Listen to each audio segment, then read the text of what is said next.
Hey guys, welcome back to another video.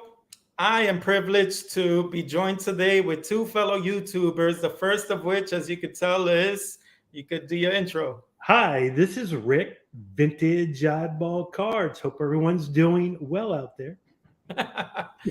And I first and foremost want to thank you because you haven't been on anyone's live stream to this point, and you promised me that I'd be the first one you jumped on with, and you're a man of your words. So I really got to applaud you on that. 2019 National, right? 2000 on that Sunday, I said, James, you'll be the first one, but it might take a while. Well, it only took a few years before I got on. So hey, now you're gonna be popular. Everyone's gonna want you on. Yeah, I'm kind of boring. That's why I never go on these types of things.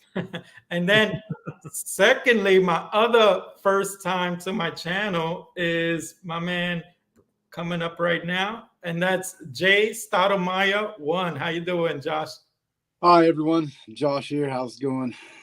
I'm excited to have both of you, but Josh, I do want to start off by saying you're one of the first channels that I followed, and I really loved your pickups because I saw a lot of how I picked up cards in yours, but I started to notice that my eye appeal wasn't as good as yours, and I really admired your eye appeal for similar grades, and that's one thing that I have to give to you as he blacks us out right now.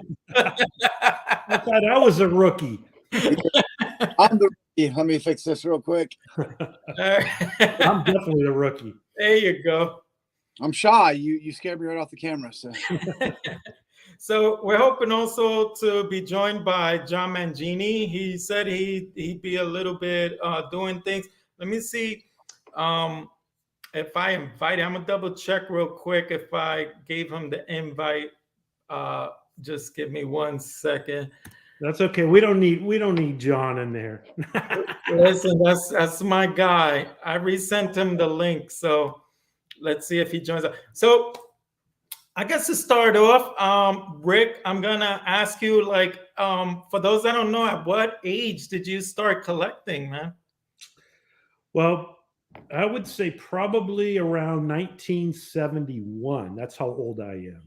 My first wax I opened up was 71 tops, and I was mesmerized by those black borders, and I've never stopped since. Well, I have stopped, to be honest with you. I've stopped.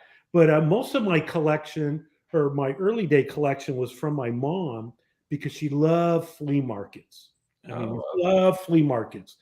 And she would bring home stuff, because back then in the early 70s, sports cards, who collects, definitely a niche. People would get rid of, their old collections. The parents would sell their kids' collections, and she would bring home, 200 1967 cards, most of them beaters. But I didn't care. I'm on my bed organizing, because there's no checklist. Well, there was a checklist, but there's no internet. We didn't know, who was in the cards. You have the little card, the card with the little check marks. You would check them off. I mean, that's how old I am. So that's kind of how I got started, with my mom and flea markets. Wow. Now I just have someone that came on board, and he looks like it's a black tie event. Oh no! What is going on here, John? This is the most anticipated moment in YouTube sports card history. I had to wear a tux for this. Oh my I god! thought he dressed like John because I thought I was going to referee between him and Rick this evening. So I'm dressed inappropriately. I should be wearing what John's wearing. So, man, this is a once in a. I've been waiting a year for this. I have to. So Josh, I guess I'll ask you the same question. At what age did you start collecting? I started collecting 85, 86. I was born in 80. As a kid, any chance I got, I would walk to the local grocery store from a super small town with any kind of money I'd saved up or allowance I earned, and buy packs of cards, ripping, looking for, as we know, mid 80s, McGuire's, Seiko, throwbacks here, Wally Joyner, Mike Bell, Mhm.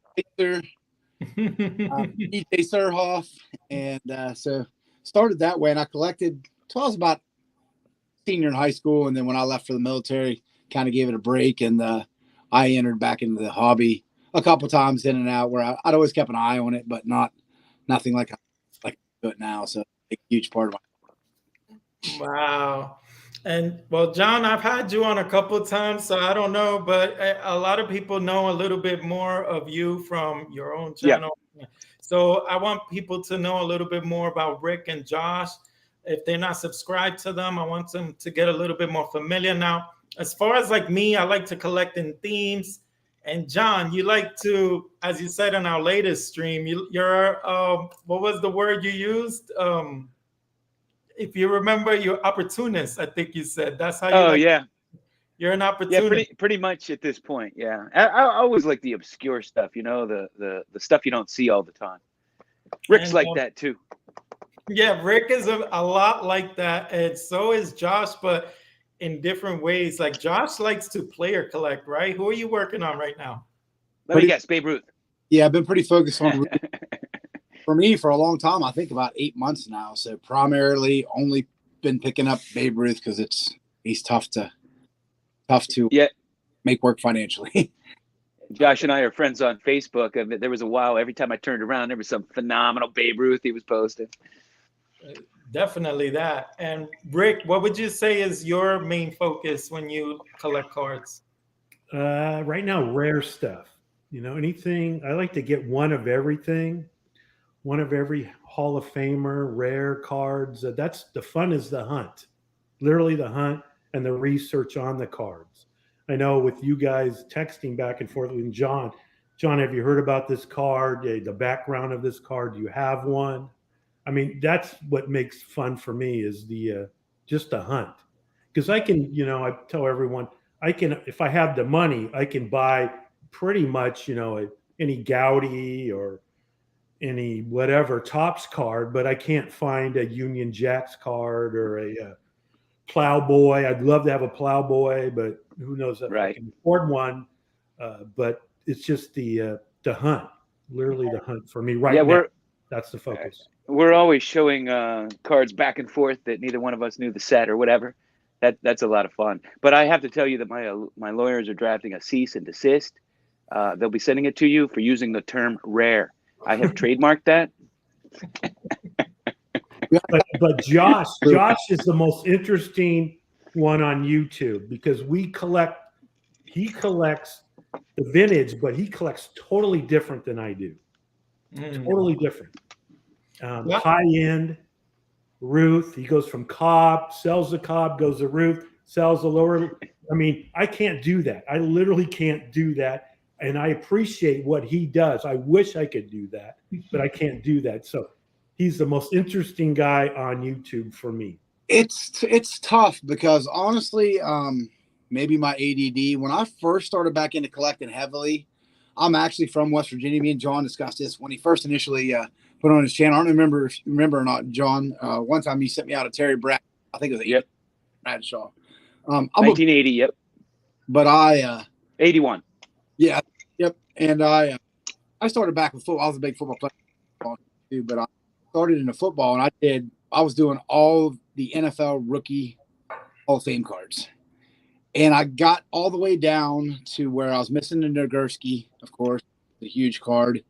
And I had 4 players I needed. I know one was Nagurski, but what broke the back on me doing that, as deep as I was, is I could not bring myself, as prices were beginning to accelerate at that time, I could not pay for the Lance Allworth, because it's expensive for Lance Allworth. And I switched out, and that's when me and James connected. I was doing mantle. I had every mantle pretty much, even the oddball stuff. Not so much oddball. They're not rare, but the lesser, known issues. I got all some of his post serial Red Hearts. They're more obscure, but not obscure. You know what I mean? People say they're obscure. You talked about Red Heart being rare. It's not rare. I've owned like 6 of those. You know what I mean? But then James and I would touch base, and then all of a sudden he's like, "Oh, your Mano collection's awesome." And I tuned into his channel. And correct me if I'm wrong, James. Do we not have a 52 tops Mano? And is yours like a 3.5 or a 4.5? It's a 4. And I'm like, okay, I have these, but you just laid the trump card here. You're too kind, but you have a 51 and a 5, I do believe, don't you? Yeah. A 4? Man, that's a beautiful card, though. That was actually a monster trade with a big dealer you guys may have heard of, Stan Locke. Stan's a good dude, Aztec engineer on eBay. When COVID first hit, we were both uneasy what was going to happen with the market, and I had several T206 upgrades because that's another thing that I delved in was the T206 Hall of Fame subset, and I traded him like 28 pieces for that Mano. So it was a big, huge trade where we met up and did a trade, and I see Stan bi-monthly. We have a big show up here in Columbus, and Stan always sets up there, so we had a pretty good rapport, and we're able to make that happen. So. And you told me to go on Net 54 because that's where you went and you got a lot of your pickups for a really nice price, you would tell me. Yeah. But I just never learned how to navigate that avenue. I downloaded the app, I became a member, and then it's like I waited for my approval. But for whatever reason, I never learned how to navigate with Net 54. But you have a lot of luck in Net 54, right? Yeah, it's more of a niche collectors and stuff there. Like I said, they're old school guys and they don't like to sell. You know what I mean? They like to trade. They're what the hobby should be about. John's mentioned this so much lately. These guys, they don't want to give up something, but if they're going to give up something, they want to trade. It's not about the dollar bills to them. It's about the love. Like, man, I need this or I need that. And I'm like, okay, I have a moderate income and I have cards as my, as my maneuverability. Let's do that. So that's always been cool with me. You know what I mean? Or like you guys had said, like Rick had mentioned with the Gaudis. Lately, I moved out some of my Gaudis and people are like, oh my goodness. And I go, I can jump on any day of the week, any time of the day. If you have the funds, appropriated, and grab a Gaudi Ruth. It's not hard. They're everywhere. I mean, on Facebook right now, there's all the hype of the 52 Mano. And there's like 12 up for sale, and it just comes down to, granted, we don't all have that kind of cash, but it's not, if you want to find a way, say you want to liquidate, if that's your ultimate dream card, liquidate some of your collection, which I know that's unheard of for my two big collectors here. If that's what you really want, though, you make sacrifices and you do that. I mean, if that's the card that like you got to have, but that's not the card I got. Right. And then, John, you've recently been influenced by Rick, basically, to go on online auctions with the auction houses, right? Yeah, had my first go at REA. Right. And Rick helped walk me through that, although I did make a misstep and thought I bid on something and didn't. And I'm with Rick. Like I when it comes to trading, like once I have it in my possession, I can't let it go. And even cards I have traded or sold, man, I always regret it. Sometimes even if I have doubles, I have a hard time letting go of cards. Right. So, Rick, influencing John, you're like the expert when it comes to searching on online auctions. I've even asked you for advice sometimes. Like, how do you go about it? You're always monitoring all the auction houses. Like what's going on with that? Well, yeah, because I know all the, I'm sure Josh does too, is all the auction houses. And so it seems like once a month or even twice a month, there's an auction going on, or I'll get an email, a preview of an auction. So I'll just scope it out, see something that I might be interested in. I'll put in a placement bid on something. It might go way overboard, or I might not even be interested, but at least, put a bid in. So when that particular day comes, it's tough to find, on eBay, the things that I like to collect, the rare stuff. It's usually in an auction house. Although, I search eBay every day. I put in I have a list of cards that I'm looking for, or sets, and it might come up once every 6 months. Usually when it comes up, it's buy it now, and the guy wants $24,000 for it when it's like a $2,000 card or something like that. But I just constantly, I enjoy it. I enjoy the hunt. Literally enjoy the hunt. It's almost I used to think that I looked at a lot of auctions until I started texting with Rick. He's always sending something, and it's funny because when I find something I think is perfect for him, I'll send it to him. I'm like, Rick, you got to jump on this. He's like, already watching it. It's already on my watch list.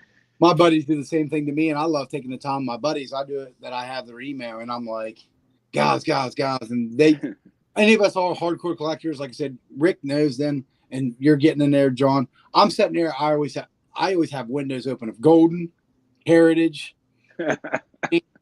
What else is there's I guess we'll give them Love all of the game. There's just plugs. I guess there's Hakes, baggers. There's baggers. Yeah, because Dave's a good friend of mine. I know Dave pretty well. It's always like there's always one going on. Yeah, and I'm always, and then I jump over to eBay and I have Heritage is one right now going on. Yeah, so tonight and tomorrow night. Yeah, the Mantle 9.5 is ending tonight, I think. So you need to put your bid in there, Rick. Yeah, Rick, you gonna bid on that? Hey, I don't think they'll accept. I think you're going to have to be approved for something like that. It's only 8.2 right now with Buyer's Premium, Rick. I think you're approved. Yeah. I'll tell you what, with all this talk, I have to say, I think we're all addicts. We may need help. I am. It's ridiculous. I know I am. So I guess recently I saw a video from Don Field of Dreams where he was talking about the 64 pop-ups, and he showed some beautiful cards, and I loved it because he was questioning, am I the only one that collects it? And I commented, I said, dude, it's a gorgeous set. It's just that that's a specific rabbit hole that people have hopped over. So are there any rabbit holes that, I think Josh for sure, the rabbit hole of Babe Ruth, but are there any rabbit holes that you got sucked in by? And are there others that you maybe regretted you hopped over? Like, I guess I'll start with Rick. Well, I mean, 2 years ago, I made videos saying, hey, Ruth is, I don't know, but undervalued, but I knew, the cards are, too cheap. They're going to go up, and I was correct. So I was kind of in a panic mode a little bit. I call panic mode to pick up some Ruth cards, So I picked up, some of his cards, the Worldwide Gum card. I picked up the U.S. Caramel one, which has jumped in value. I mean, I can't believe what it's going for now. It's a $20,000 card. Crazy. And I bought it not even close to that in 2019. I thought I paid a lot, but I just knew that these cards were going to go up. And so I was kind of in a panic mode, for buying these types of cards. And now, as Josh will probably tell you, I mean, they've jumped in a year, doubled. A lot of these Ruth cards have jumped double in price in 1 year. Literally, the U.S. plates of golf this year. I had a SGC2, and there was an auction of a really, really nice IPL2 that had slight paper loss on the back that was non-obtrusive, like in the writing or whatnot, and just on the white like border.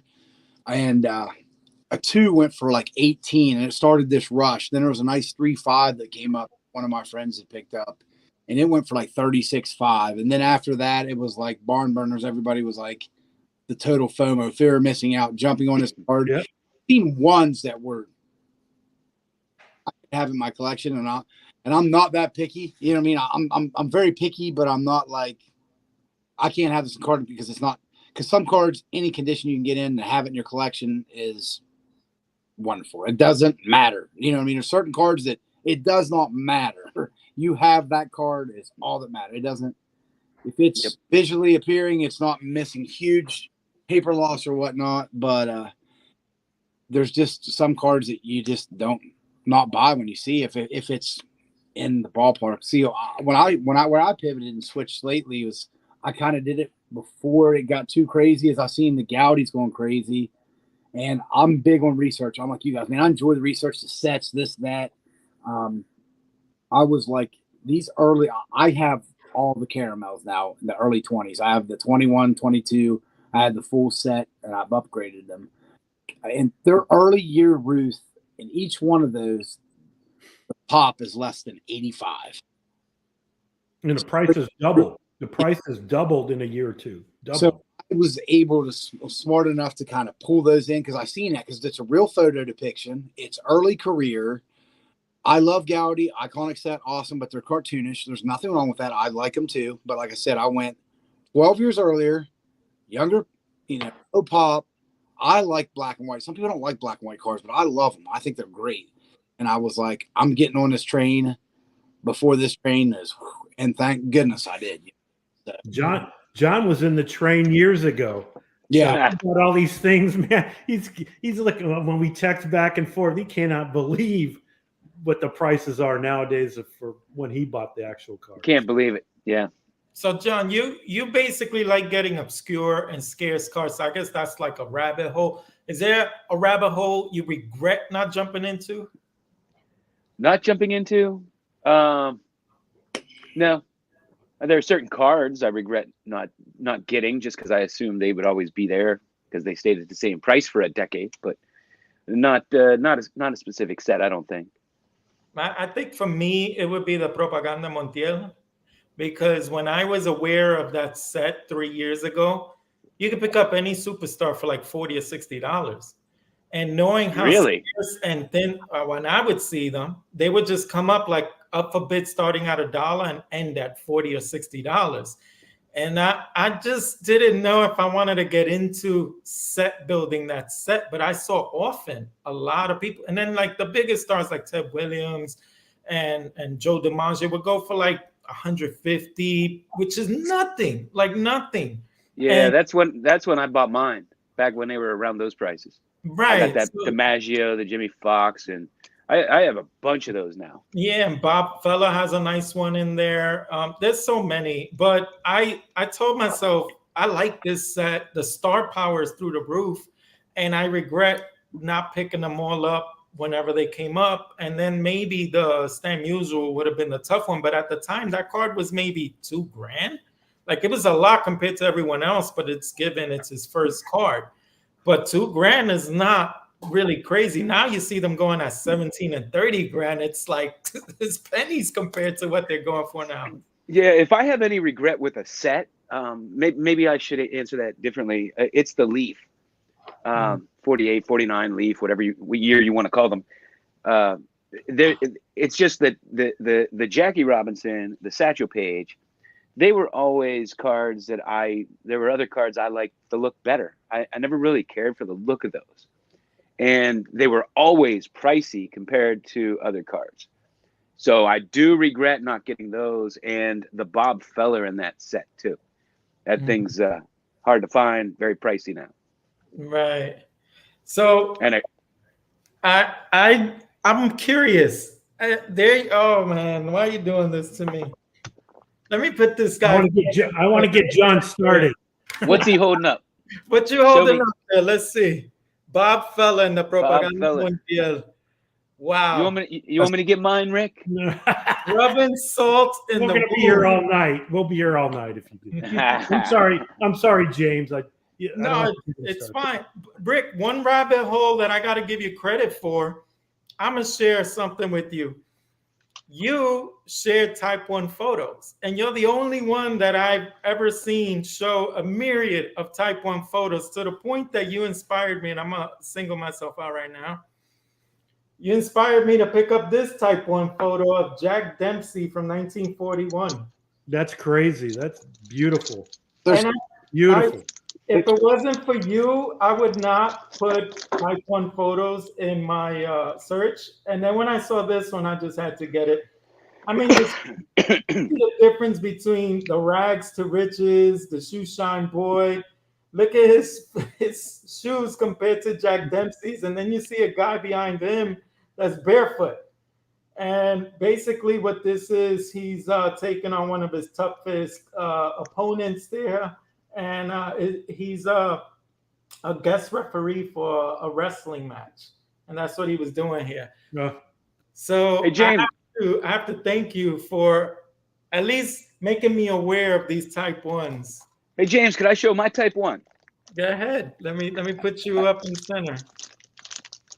I got a Hack Wilson That's a cool card. Oh, beautiful. And that's the type 1 photo, and it's a little bit, they took a little liberty here with the bat, but it's the photo used for that card. Rick, you may know, what is the there's an auction house that primarily RMY, and he's actually in the Net 54 group. Rise, RHYS. Yeah, because they typically, that's their like niche. They always have the type because I watch those sometimes too, and then I always have to balance like I mean, whole different rabbit hole. Whole different rabbit hole. Yeah, it's hard to collect everything. You know, sometimes you got to stay a little focused. Hey, Rick, you got a rare Trish speaker, Cuban Trish speaker recently, right? Do you have that handy? Do I have the Cuban? The Cuban from the. Help me out. He's in the White Sox uniform. Oh yeah, but you have that one. You have that one. Show it. No, you know the backstory to it. I know, but I don't have it. I have to find it. I don't have it. I have it here. Yeah, but that's a good example of a card that I like to collect. I mean, there's a backstory of why is he wearing a White Sox uniform when he didn't play for the White Sox? Right. So it's some people, but that's Trish Speaker. So there is a type 1 photo of him. That's before the game, and before the game warming up, because you can see maybe John McGraw's in the background hitting grounders, but there was an actual photo of him at the bat, a type 1 photo, and it kind of matches that particular game. In January, it was a February 26th of 19 whatever that is, a year before that, 14. Yeah, so what's I interesting? like that kind of stuff. I mean, the background of it, researching it, going to Net 54, figuring out if somebody, of course, you go to Net 54, somebody's going to have an answer for you. So that's kind of where I found it. John McGraw is a big Babe Ruth hater. Did you know that? Is he really? Yes. Well, Babe Ruth was changing the game from small ball. You know, you hit the ball, you move bases, put the ball in play. A lot of people just like that. And John McGraw was anti-Ruth. Big time. Because I do just here next to me, and this is not even half my library. My wife is amazing with stuff. Anything she sees ever, she picks up feed. So I'm not on my phone so much searching for cards and auctions and stuff. It alleviates some of that. But McGraw was a big anti-Babe guy. Well, he was a red ass. He was old school. Yes. John McGraw. He got it, which was kind of crazy, is one of his best friends in life was Christy Mathewson. Yeah. And Christy Mathewson swore by him, but man, he was pretty much a red ass when it came to the game and the players and the old school. Well, Rick, if you coached a team and you had Christy Mathewson, you'd be a big friend of his too, right? That's true. Even back then, huh? Because John McGraw liked to win. He liked to win. Yeah. Hey, I wanted to bring something up just in case anybody is looking for one of these or searching or stumbles on one. This is from 1915, but they remade these in like 1925. Same image, and it's a different back, I believe. It's not the same Cuban issue, but that's kind of interesting because it's 10 years later and they're still using that image. So I wanted to bring up something now that you mentioned like changing playing styles, Josh, with small ball to home run hit. And we're kind of seeing something similar to that happen now with launch angle and exit velo and low batting averages. And people like us who used to love Rod Carew, Wade Boggs, Tony Gwynn, George Brett, just putting up astronomical averages. Tony Gwynn. Yeah, we're Paul Goldschmidt is batting 338 or whatever, and he's like the anomaly that could put power and average still together. But it seems like if it's not Tim Anderson or Altuve, you're not going to see that. Or Lord forbid, a Rogers Hornsby who bats 440 home runs in a same season. Like, that's crazy. So I just was wondering, Josh, being that you're a big time power lifter, do you have a stance when it comes to like the steroid era that just passed us 20 years ago and whatnot? Like, how do you feel about that? I'm unbiased, to be honest, right down the middle. You know, I remember the excitement that created that the game very much needed, particularly after like just the strike, the disaster that was the '89 World Series with the Giants and the A's. Yeah. 89. Baseball was really just as bad as we all hate to say it. I really think football right now is America's sport. Basketball is quickly moving up. When we were all kids, like the first thing you did is you played t-ball. You got a glove, you got a bat. That's like the first thing any kid got or did was baseball. It was Americana. And like I said, I'm really unbiased to that stuff, but that picked the game back up for a while and created. Everybody was watching the McGuire Sosa type thing, and I'm a very, very just honest person. You know, being a powerlifter, of course, I've been involved with the use of anabolics and things of that.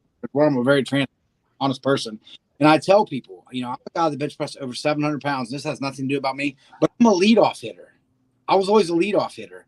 Now it will help you recover faster, and you can come back and bounce back quicker.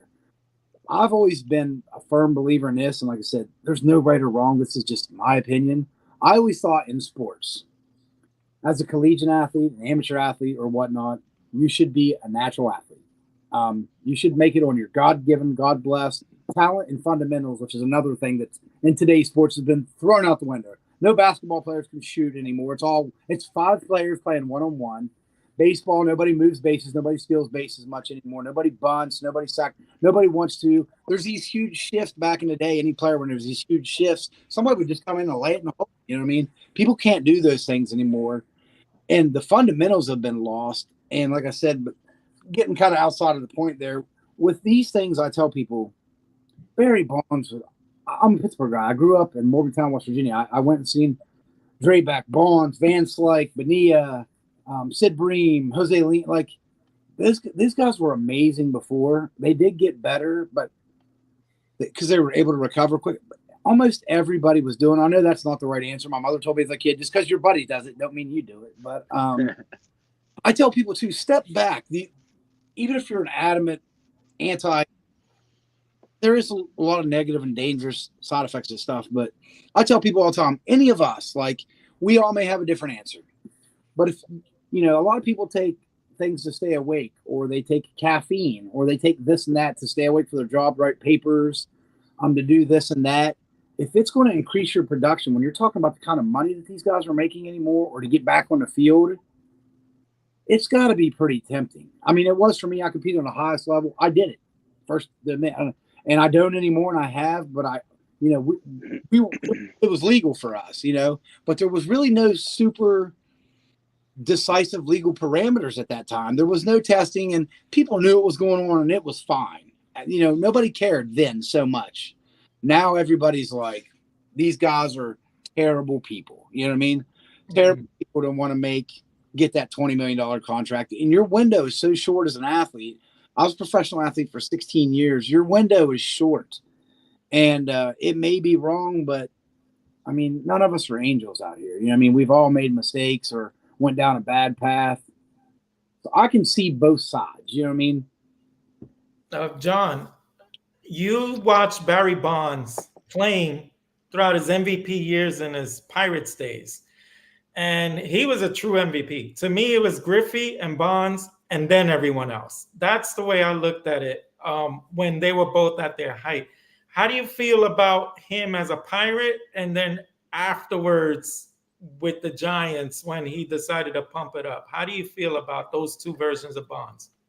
Well, I remember him when he first came up and was a skinny leadoff hitter. And I was drinking with Bill Mazeroski one night, and this is when he was early in his career. And he told me, you know, he said he's the best player in baseball.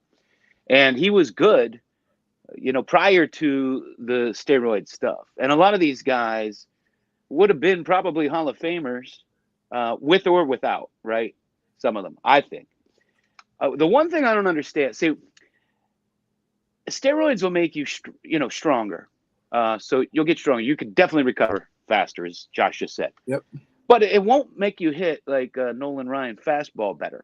No, it won't. Now you might get some balls that go out of the park that wouldn't otherwise because you're stronger.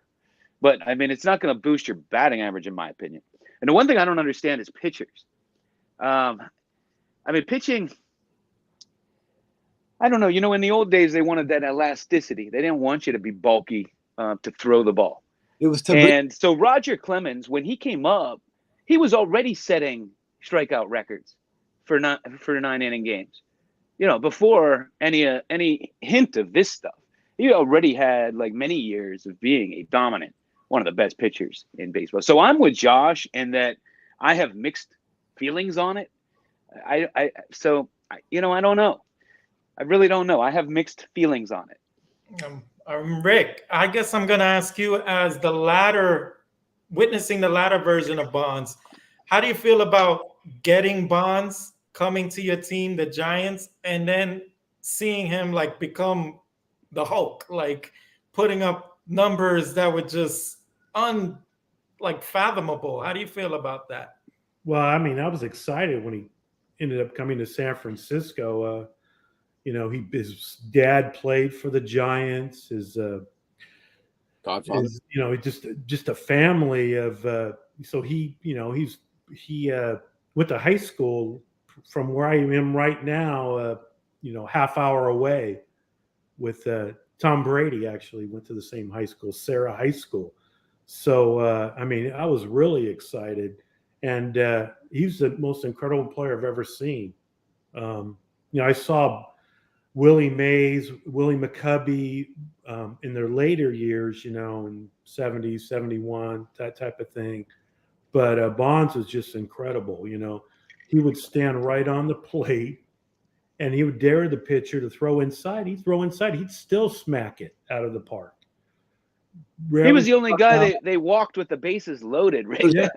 I mean, he was like a spectacle when he came up to the plate. Yeah, man. I mean, you just couldn't take your eyes off. Incredible eye. You know, I don't know, you know, if steroids helps him with that, but you know, he would walk all the time. He'd take the walk. He went swinging outside of the zone. He'd just take the walk. I mean, he might be the smartest player in baseball at that time. I mean, literally the smartest player, because he, you know, even in the field, you know, he didn't have a strong arm. You know, he had speed, but he would get to the ball really fast. He knew how to position himself. And I mean, he was just a fantastic five-tool player.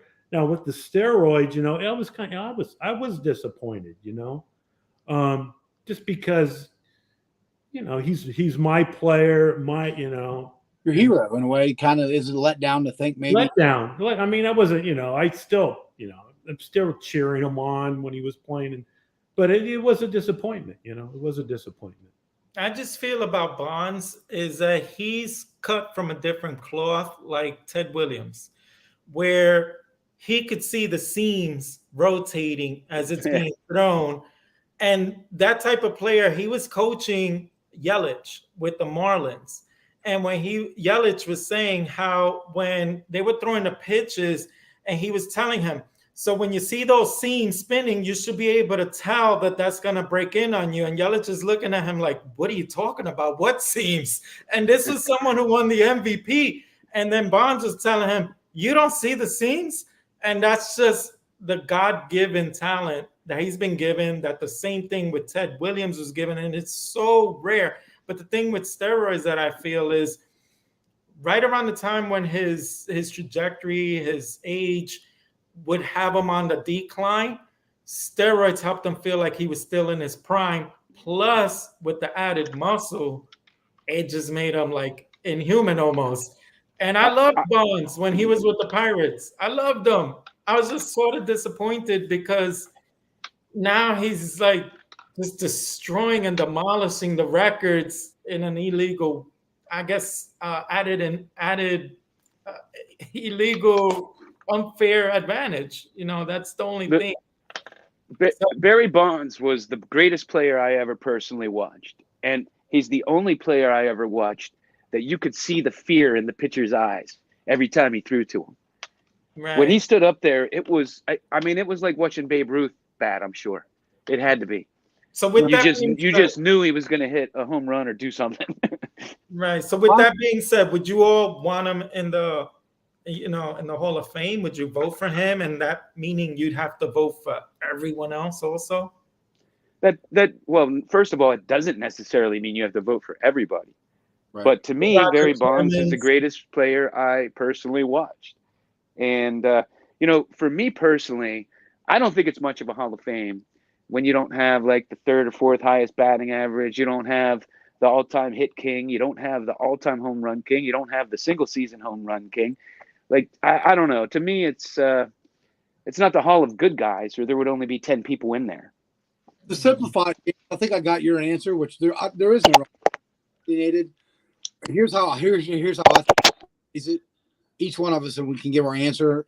Do you think that Barry Bonds? Do you think that those guys cheated the game? I don't think they cheated the game personally. I just think they had an advantage. I agree. And that's it.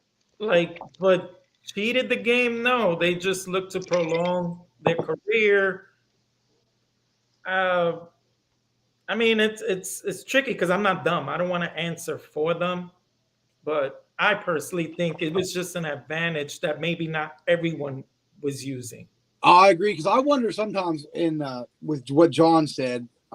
You guys may have similar opinion, and I think John will relate, even if he doesn't fully agree.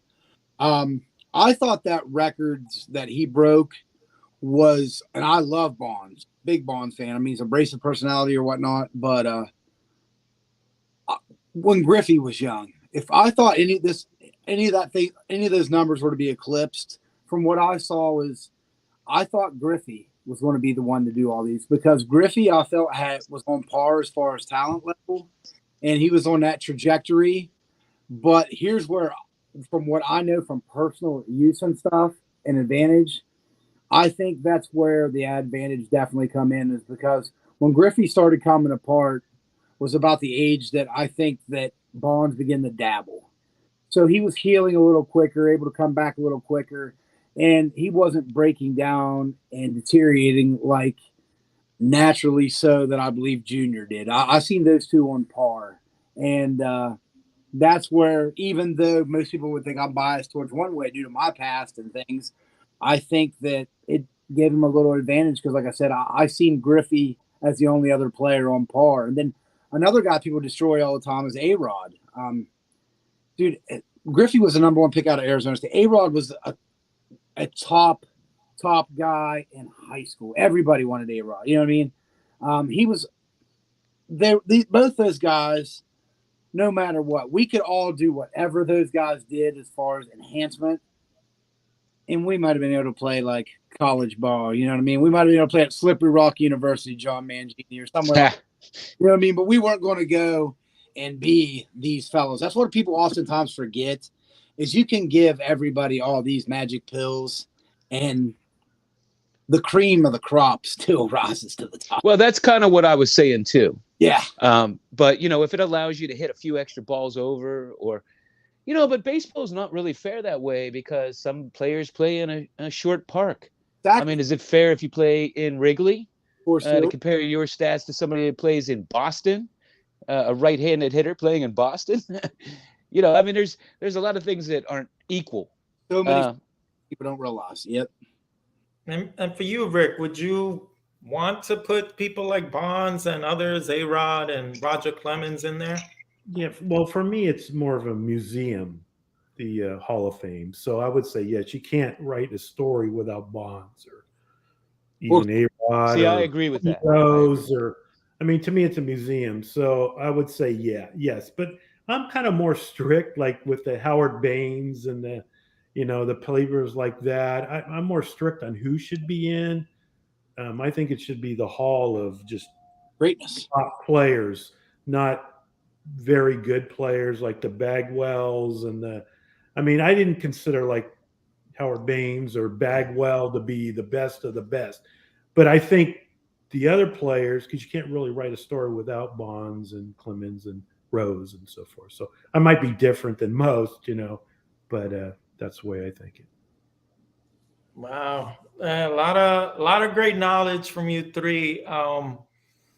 I have to say, you guys make valid points, and it's just interesting to hear what you guys have to say about steroids and the Hall of Fame and that era in general. How do you feel about the era now, like with the analytics taking over the opener, the shift, all of those things? How do you feel like is it ruining this modern era? Is just it is what it is? How do you feel about it?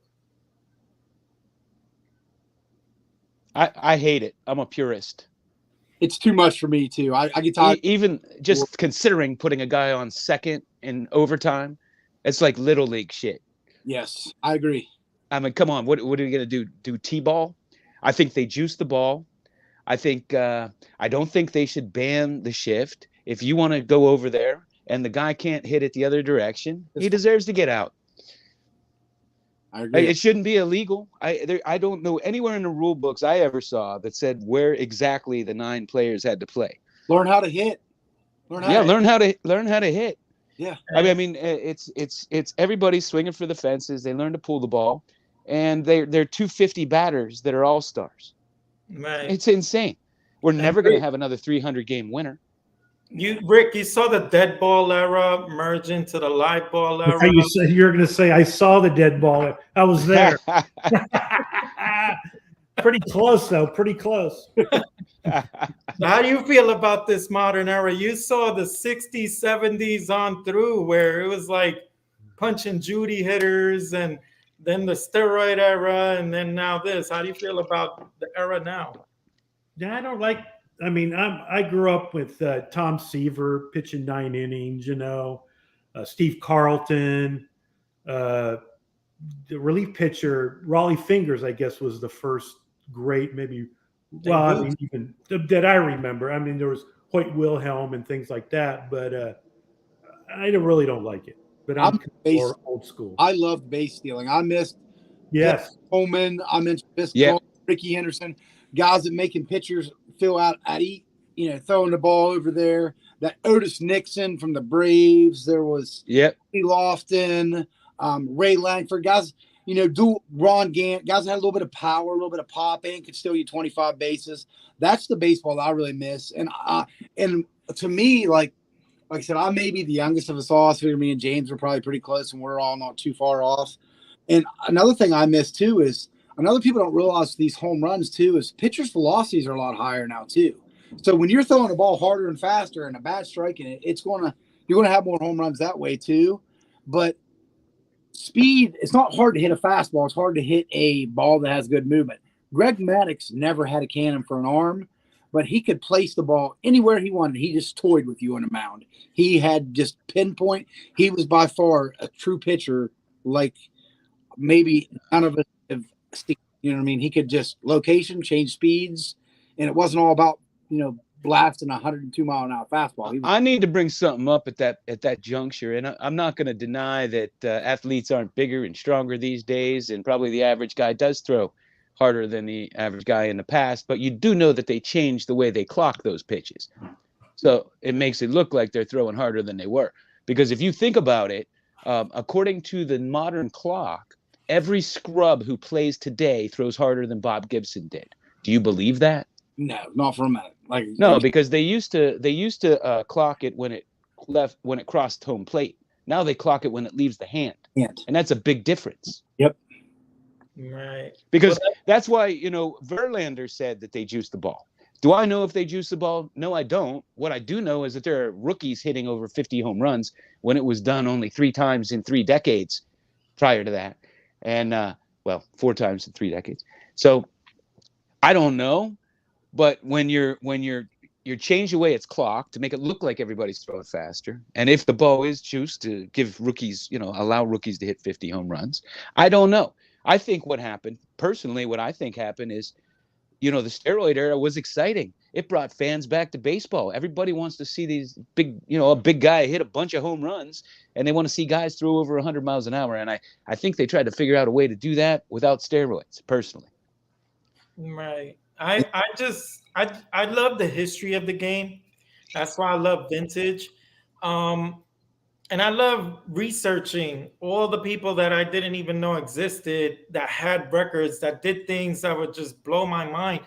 And I just feel like we're not going to have that anymore, because you don't have 20 game winners anymore. You don't have people that steal bases anymore. You don't have the people that could bat 350, 380 on the regular year after year. You just have so many things that are just missing from this game. Even pitchers can't even go past 5 innings. They're taking them out with 85 pitches. Like, are you kidding me? Like, I used to witness pitchers getting 128. What do you think? You could get this guy out? They're not worried about how many pitches he threw. They're just wondering if he has anything left in the gas and get the guy out. The Blake Snell World Series fiasco. Yes. Dude was in the zone. Why you take him out there? Nobody nobody before this era would have even considered taking him out.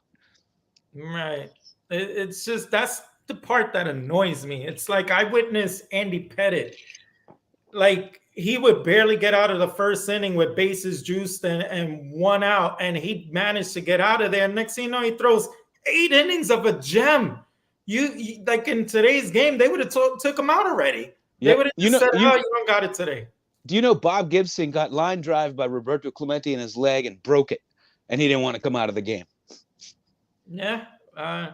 It's just a shame, because I saw a lot of that game, and I'm pretty sure, Rick, you feel a little bit the same, no? Because you probably idolized a lot of these players back in the 70s and 80s that were great. Yeah, it's a completely different game. Just a completely different game. Yep. I mean, I remember the All-Star game. Mays was my man. He'd play the whole game. He didn't want to come out. He'd play the whole game. I mean, you'd have they'd play like a regular game. You know, the stars would play. Aaron would play the whole game. You know, pitcher was pitching. He would pitch as long as he could. You know, so I mean. Hey, Rick, think about this statistic. In 1968, Bob Gibson threw more complete games than all the Cardinals since him. Wow. Combined. Well, I'm going to change focus right now. Rick and Josh, I guess I'm going to put the spotlight on you guys. I don't know. You guys told me in the last few days that you might want to share something. I don't know if any of you want to take the stage and share. Well, I mean, Josh, I heard a rumor that Josh picked up a couple of big boy cards from an auction house. And John, if he picked up that Ruth that we were talking about. Did you? Oh, man, if he got that, I'm hanging up. I'm shutting down my computer right now. I'm hanging up right now. I'm walking away. I'm walking away. You guys are just speculating. You know what I'm talking about? I know exactly what you're talking about. And if he shows that, I'm walking away too. I won't be able to take it. I'm not sure which ones you guys were talking about, but I have unfortunate bad news that I didn't think of till after it happened. I told my wife I did have a couple big recent pickups, and I actually have a good story to tell when I do my individual channel with a photo. But unfortunately, as soon as those cards come in, once I joined, because I picked up a couple of nice Ruths, they, heart still beating, have been sent to Florida for new capsulation. So, okay. Did you get it at REA? Can you give us a hint of? Did it have Japanese writing at the top? Yeah, it didn't have Japanese writing on the top, did it? No. Okay. Okay, we can stay on, Rick. Talking about though. Okay. We can stay on, Rick. My buddy Rick picked that up actually. Oh my! Did he? From Net 54. Wow. There was Rick from Net 54. Yeah, not me. No. I mean, I thought he meant he picked it up on Net 54. You mean the REA one? Yes. Yeah, that's the only graded copy. Yeah, I was watching that as well. That's the Honus Wagner, T206 Honus Wagner of Japanese cards. And I put a bid in for the Jimmy Fox from that set. Yeah. And it was my first REA auction. And I must have done something wrong. And all night I thought I bid on it. And come 9 o'clock, 5 after 9, I go and look, and my bid didn't go through. So I didn't even get a chance at it. And I think it would have gone for way undervalue because, people, they only want Babe Ruth, Ty Cobb. Jimmy Fox is often overlooked, and his stuff goes for way cheaper than it should. Jimmy Fox, Eddie Collins. But the bad thing is people always say these guys are lagging in the hobby because, like you said, everybody wants to monetize everything. Yeah. let's quit monetizing things. But let's be like Tris Speaker is still greatly underappreciated. Yep. Collins, Rogers Hornsby was brought up earlier. Oh, Rogers Hornsby, one of the greatest players ever. Yeah, and it's Tris Speaker too. Yeah, and James unreal. Napoleon Lajoie, he's caught a little bit more attention, but still underrated. Ty Cobb said Lajoie was the greatest line hitter he ever saw, and Ruth was the greatest power hitter he ever saw. And they never really. And that's Ty Cobb. Yeah, guys will pick them up. You know what I mean? No, you'll have a few people collect them or whatever, but they're. And by the way, he said that in the 1960s. So that was after Mantle, Mays, Aaron, all those guys were there. And here's the other one I'm thinking of. Grover Alexander too, because he doesn't have a T206 or T205 card, so he kind of falls under the radar a little bit. A little bit, but he's still pretty pricey. Yeah, his Cracker Jack is. Yeah, that just jumped. All his cards are pretty pricey, but they, as far as how great of a pitcher he was, he's probably undervalued. Yeah, but he ain't cheap. No. So Rick, I guess, do you want to have the spotlight and share some nice big boy cards here? Let's do it, Rick. 2 at an auction house recently that let's see. This is a big boy that I bid on with a fellow. I didn't know one of our friends in the hobby was also bidding on this card, but it's the Home Run Derby Willie Mays. That's a great. These are kind of paper thin. You can find them. I'm sorry. But, they're very. I mean, this is an expensive card. The Maze. So this is one of them. And I have another one. I have Wally Post, I believe. But this is a big boy card for me. And then one I've always wanted. John has this one. And another Maze. This is 54 Stottlemire Franks here. That's a great card and a tough card. Very tough because this is placed directly in with the hot dogs. The hot dogs. So, these are all over the card. This is a 1, and I think I don't know how many are graded, but there's only like 3 or 4 that are graded above a 1, literally, because they were placed right in with the hot dogs. So these were my 2 big pickups recently. Wow, beautiful. Let me see if I could get. I want to see if I could get the screen layout, a certain screen layout where we're still. I'm trying to transition. Yeah, there we go. That's the one I wanted. All right. So how about some nice type 1s? Since I mentioned. Well, let's see. I have this one. This one's might be my favorite. It's the original photo of Ruth. It's 1935. And he looks old here with the Boston Braves. Yeah. Talking to me now. You're talking to me. Beautiful. Yes. Yeah, so very cool. Original type 1 photo of him. I think he hit his last 2 or 3 home runs off my Pirates. Yes, he did. He hit 3. He hit his last home runs in Forbes Field, right? Yep. He was one of the first guys to play out of the park. And I think he hit 3 that day. Yeah, 3, yeah. Later, everybody thinks it's always portrayed in the movies that was kind of like his final hurrah. But he played about a week later, realized that he wasn't going to get his shot as a manager. And he was like, I'm out of here, guys. So. Now, this one I've never shown. And it's like a type 2, but it's 1925 Lou Gehrig. Wow, is that a gorgeous photo? As much 25. He's criminally underrated too. He still does pretty decent. Best first baseman in history. Yeah, it's not even close. Jimmy Fox is second. He's great. He was such a phenomenal player, and he still he's still valued strong, but not nearly strong enough. And Hank Greenberg's up there too. Yep, and both of them with extremely good character. George Sisler's up there. George Sisler was probably the best defensive first baseman of that era because he was converted. He was a shortstop when like in college, and they turned him into a first baseman. Wow. Another criminally underappreciated ball player. That was George Sisler. Think of, and it wasn't clicking when I was mentioning those. James, you mentioned earlier, and I completely had forgot one of those things that you said, a rabbit hole that you wish that you didn't miss out on. These guys will probably agree to, and I've recently jumped on a bandwagon and quit where everybody would say these aren't cards, I've begun to fall in love with the early exhibits. Yeah. I think Rick has a real 20s, nice. right? Those things are just the depictions, the photos are amazing, and it's a big picture. Those things for a long time. I'm gonna put you up in center. Let's see that bad boy. Who's Well, that? this is I just did a video on this. This is Howard Emke. He was this is from 1928. He was started in the 1929 World Series. He was a has-been, and Connie Mack started him, and he ended up setting the World Series record with 13 strikeouts. And then after he retired, he pitched an idea to Connie Mack to put a tarp over the infield when it rained, and he started the Emke Manufacturing Company that still is in business today, that does the tarp. Wow. So you wish you would have got into the exhibits from the 20s?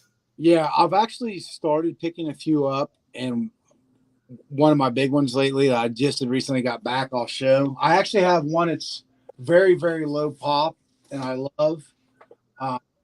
Here's a perfect example of buy the card, not the grade. Oh man, that's beautiful. It has a what year? pinhole right here. But what's really cool about this is it's the postcard back that's never been written on, which doesn't bother me if they're written on. That's what they're meant to be. But to see one and it not being wrote on, I thought was very, very cool. And then just a clap. This is a photo that you see common of Ruth. It's not a common. What year is that? I can't. This is the 26 to 29. I've done some research with the back because there's some notations on the back that kind of allow you to pinpoint the year. And I believe this is from the 27 year, which was one, his biggest year, of course. And then one of my monster ones, and I picked up, and I'm just absolutely thrilled to have, is the 21 building image. Yeah, that's fantastic. Like the old, look at the glove, the hole in the pants, the belts. Excuse me, I'm going the wrong way here. The belts around to the side. To me, this picture, even though it's an outfielding picture and a super clean back, to me it screams like Ruth is playing first base. I think anybody would think that played sports. It looks like, Ruth. But this card is, that's one of my most coveted pieces. It's not my most valuable, but that photo depiction, 1921, just that image is, I love it. Josh, can you give us how about one of the cards you sent in to get reslabbed? Rick is curious. I'm so interested. This is the first time I've ever owned this Ruth card. I had a Grover Alexander card. I picked up an E120, and I love nice that ornate framing. Yeah, that's one of my all-time. That was a dream card of mine growing up. Is that the one where he's dream card? Yes. Okay. Yeah. Then there's Nielsen's Chocolates, the same one. Yep. Right. Yep. And those are from 1922, and also his 1922 E121 is holding the ball. And research I'd done in the past couple of days, I'd sent to a couple of buddies because I wanted to present it on YouTube. I'll let the cat out of the bag. Where that picture come from, because he's standing there very oddly. He's not a very natural pose. Well, what would come of that picture is, I'm too scared to knock off screen to pull up the fellow's name, but Ruth was standing next to a fly fisherman, and they had a challenge. Babe Ruth had hit a 440-foot home run that day, and a fly fisherman come out and challenged him to see if he could cast his fly reel as far as Babe Ruth's home run. He come up a little bit short, but that picture is those two standing together, and it's just cropped. But it's from a professional fisherman, if you will, and fly fisherman that was out there trying to, cast his fly rod as far as Babe Ruth had hit a home run that day. And he just come up just a few feet short of accomplishing it. All right, Josh, I'm going to test your knowledge. I have a Babe Ruth with that same image. Okay. And there's another card issue where, obviously, with that same image. Do you know what it is? There's an exhibit from 1922. It has it as well. There is? Yes, actually there is. It's I'm not familiar with that exhibit. I've never seen it. It's a very, very obscure issue. I'll you privately when we get off here because, like I said, I'm not a technology guy, and I'm afraid I'll lose everybody and I'll be going, which might be good for everyone. But. Hey, Josh. No, but there's the W572. Yes, I'm familiar with it. Yep. Josh, how do you rank the 1922 E121 Ruth cards, the three of them, in order of what's your favorite of the three? Believe it or not, one of my most favorite cards ever, and it doesn't get much love. Everybody hates the with bird. I know the story on it too, and I've discussed it. I like them. I absolutely love the montage. I don't think it gets any better than a montage. From that time, from being 1922 to get three images, they have the portrait-like image.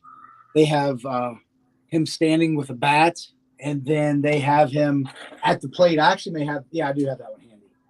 I love that. This is one of my favorite baseball cards of all time. I absolutely love it. My old one, I upgraded to this one. My old one recently just sold in the Love of the Game. That was my card, my former card, and it sold pretty strong. I think it went for 17 grand. And this is an upgrade because it's got better centering and has no creases. And it had a light crease and the upper quadrant. And this one is crease free. And like I said, I love the image, Ruth with the bat, and then you have him here at the plate. This is probably not my most valuable Ruth, but this is my favorite all-time Ruth, believe it or not. What grade is that? What grade is that one? It's a 2.5. So that's better than the one you. I had an SGC 2.5 that wasn't centered as well, and like I said, it had a small crease, and this one's completely crease free and has better centering. Rick, it's about the cards. That's what you always tell me. Josh, yeah, you want to hear something? What's that? I bought that card. It's a great. I bought that card. You're going to love it because this one is it's centered a little better. I've literally bought that card. Have you got it yet? Not yet. It's actually, I keep saying crease. It's not creased. It has a small wrinkle in the upper left. Looking at the card. That's funny. And wait. So Josh, Rick? Where did you get it? How did it go from Josh to somebody? It went from Josh. Love of the Game auctions. Yes. Was that yours? And that thing, I paid major up for that damn thing. Well, hold on. The one before that, there was a recent 3 that just sold. That was a beautiful, and people didn't. It was an old label, so. It went surprisingly strong, but a 3 just went for like 17 or 18 as well. But you're going to love that card in hand. Okay, thanks. Because you know what? And we had, John and I, and he's been doing some videos about is the vintage card market peaking. Yeah. Talking to a few other people, I don't want to mention their names because I text them and stuff. I'm guessing that card that you have, I pay up for it. Obviously, it's going to keep climbing. 2 or 3 years, it's going to be worth 2,000 or 3,000 more. What's that card selling for now? Let's take a look. What's it selling for now? Well, you're gonna bring out your book? I'm just gonna tell you about all the cards that sold for way more than that from last year. Yeah, we know. Yeah. We saw the video. You have on the pop card? I know it, but I didn't know if you knew or not. Do you know what the pop is on the montage between PSA? Yeah, it's like what is it, under 60 or 50 or something like that? I believe it's 64. Yeah, so the Gaudi, there's 1,000 Gaudi. There's 33s. 2,144. Yeah, and this is under 6. So, I wish I would have known you were gonna, darn it. Well, what had happened with that card was when I was going to Bob, a Net 54 collector, reached out to me, and I had the card at the time valued at about $8,500, and he traded me an E93 Cobb in a PSA 2 that wasn't very good centered, and that just drove me nuts. I couldn't deal with it. I had to get rid of it. And I think he gave me that and I think $3,500. And then people were sending me pictures from the National, where I didn't make the National, of the Love of the Game because they had it highlighted. And I go, that guy must have consigned my card that I traded because he wanted the card so bad. And I seen that it was consigned, and I was sitting there watching it as well. I was considering buying it back. I was going to buy it back because I liked it really, really well, even though I upgraded because they're so low pop. Yeah, most of them, doing my own research, most of them, of those 50, most of them are ones. Literally ones that are beaters. So even to find one that's even decent looking. Hey, I have to ask a question because that's happened to me too, where like somebody really wants a card and you want to help them out and you give them a good price, and then you turn around and a week later you see it's for sale. And don't you feel like a chump? You feel duped. I mean, I did. This one guy put my card on my own Facebook group. I said, if you're gonna flip my card in a week, at least don't do it on my own group, for God's sakes. It's like throwing salt in a wound. Well, here's the when I sell cards, I never sell cards. It's never for a profit. Or I mean, when I put a card, I usually try to put it up for 10% more than I paid for it. I'm just being very, very transparent. 10% more than I paid for it. I hope that a collector gets it. And then when people start messaging me, because I'm pretty big on eye appeal, I'm always getting a lot of messages. I try to be, I think that you messaged me on a card once, John, and I told you right off the bat, like, you'll get a better price. You know what I mean?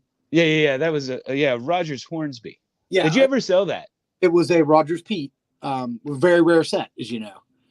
And I said, well, for you, it's way different because I know a lot of these guys and I don't care. It rubs people the wrong way. I see these guys and I don't know how people don't do their research because you still got to be a smart collector. I'm just going to throw one out there now. I don't really care. I seen a guy that's got a 52 tops mantle out. It just auctioned off for 93,000 and his ask is 225 grand.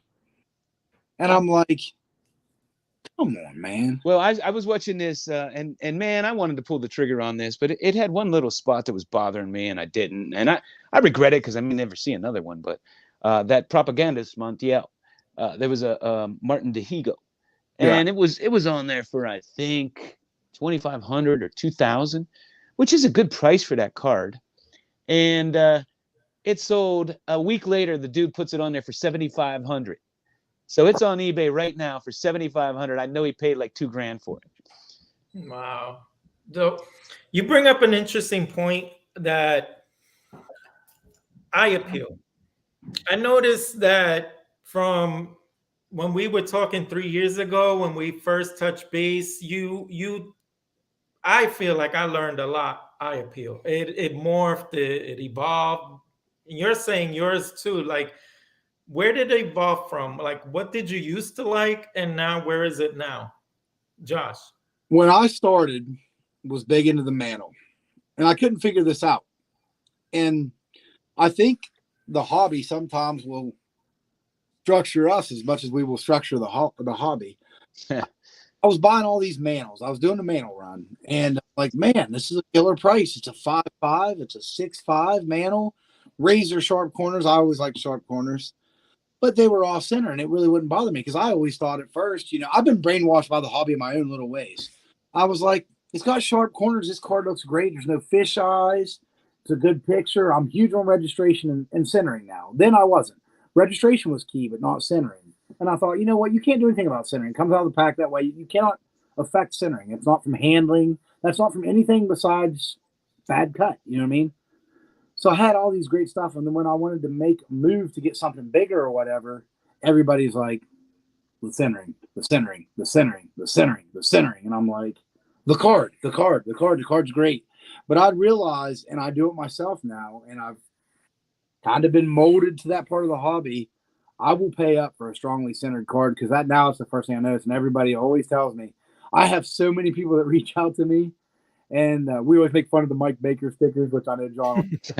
They always go, well, we need to get you going with the stickers because anytime I see anything, and I think it's a huge compliment, I'm like, I never have a problem selling any of my cards when I want to move up the ladder. I only move cards to move up the ladder. It's never for like a profit thing.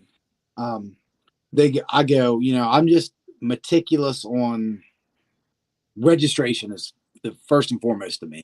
Me too. Over centering. Because the registration on a lot of cards, particularly T206s, are like double vision. They're terrible. I don't care so much about corners. I don't want them destroyed, but they're older, man. Kids used to carry these around, put them in their pocket, stuff them down, whatever. Old binders. People used to not care. They just stuffed it in a binder. The corner got clipped. It wasn't a big deal. Like John said, we all like nice, clean condition cards, but we keep forgetting, man, what the basis is all about initially. It was about kids loving a card. Every one of you guys are on here now, me grabbing it out of my drawer, or maybe it was your bookmark because you love the card and you want to see it all the time. And you put the card out and you're like, John, Rick, James, you know what I mean? And people forget that's what it all was about originally. Yeah. Oh my God. Yeah, this is a really nice card, but right here, if you look real close. Oh my God, yeah. I hate that that's what it's all about now. And I always say this, like, you just paid PSA to do that for you. You don't have to critique it for me. Right. And Rick, do you feel like you've had your eye appeal like evolve over time? And I don't know if it applies to you so much because you pick up a lot of scarce stuff, and when it comes to scarcity, you just pick up whatever you find. You just pick it up. I picked up a what was it, John? My memory's a baseball bats card. Yeah. Very rare of Walter Johnson, literally rare. And, you know, it has creases, it's this, that, and everything else, but you're never going to find another one. If you do, it's like torn apart. So, I mean, for me, I kind of know which is rare and rare, you know. So if there's something like that I can find that, you know, that's but something that's just painfully rare, I'm just going to grab it. I mean, that's the way the card is. I'm not going to find another one, so I'm kind of hard to. You know, I don't. You almost making excuses for it, man. That's a beautiful card. Enjoy it. Yeah. You ain't gonna find another one.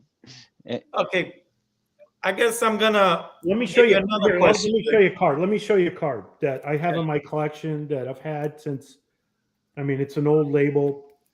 This right here. This is my very first Christy Mathewson card. And it's an A. You know why? Because it was trimmed down here. Okay. But I'm never going to get rid of this card. Who are these old guys that used to trim cards, man? It ticks me off. I mean, this is one of my favorite cards because it was my very first T206 card and my very first Christy Mathewson card. Right. You know? So if you could now, would you buy the same card, would you pay up? No, I would pay up because I can buy this particular card. I can go on eBay right now and pick one up if I wanted to. Yeah, for reasonable price, really. Reasonable price. So I mean, I might pick up one. It's a 1, but it might look better than a 3. You know, I'm looking at an in Heritage Auctions right now.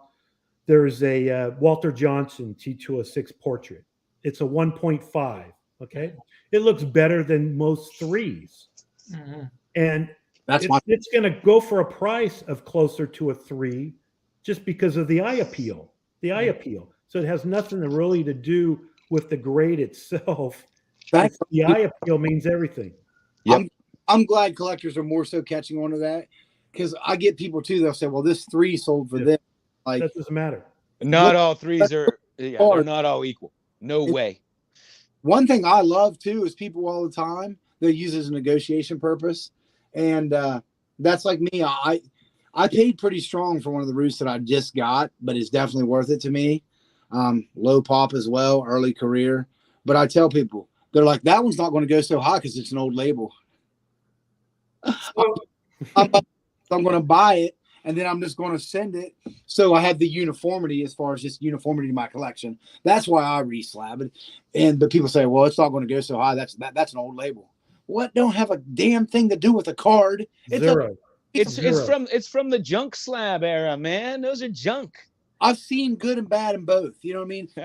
Trading is so subjective. Things that look amazing, and it doesn't. Yeah, do you believe that that's a term you now? got there, Rick? A honey boy. This car here is a honey boy, 27. So pop report on this is 1 or 2. I have one of them. It's totally off center, but I'm not going to find another one. Right. So hey, I'm going to pick it up. Hey, Rick, why don't you show the card that you snaked from me at the National? Rick, that honey boy is right now on the border for me. I'm back and forth. I've located a honey boy Ruth in a 2. Oh, are you serious? Yes, in a 2. I've never seen one. It's a Canadian collector. I reached out to him on that 54. He posted it, and I had a Ruth thread, and he posted in it.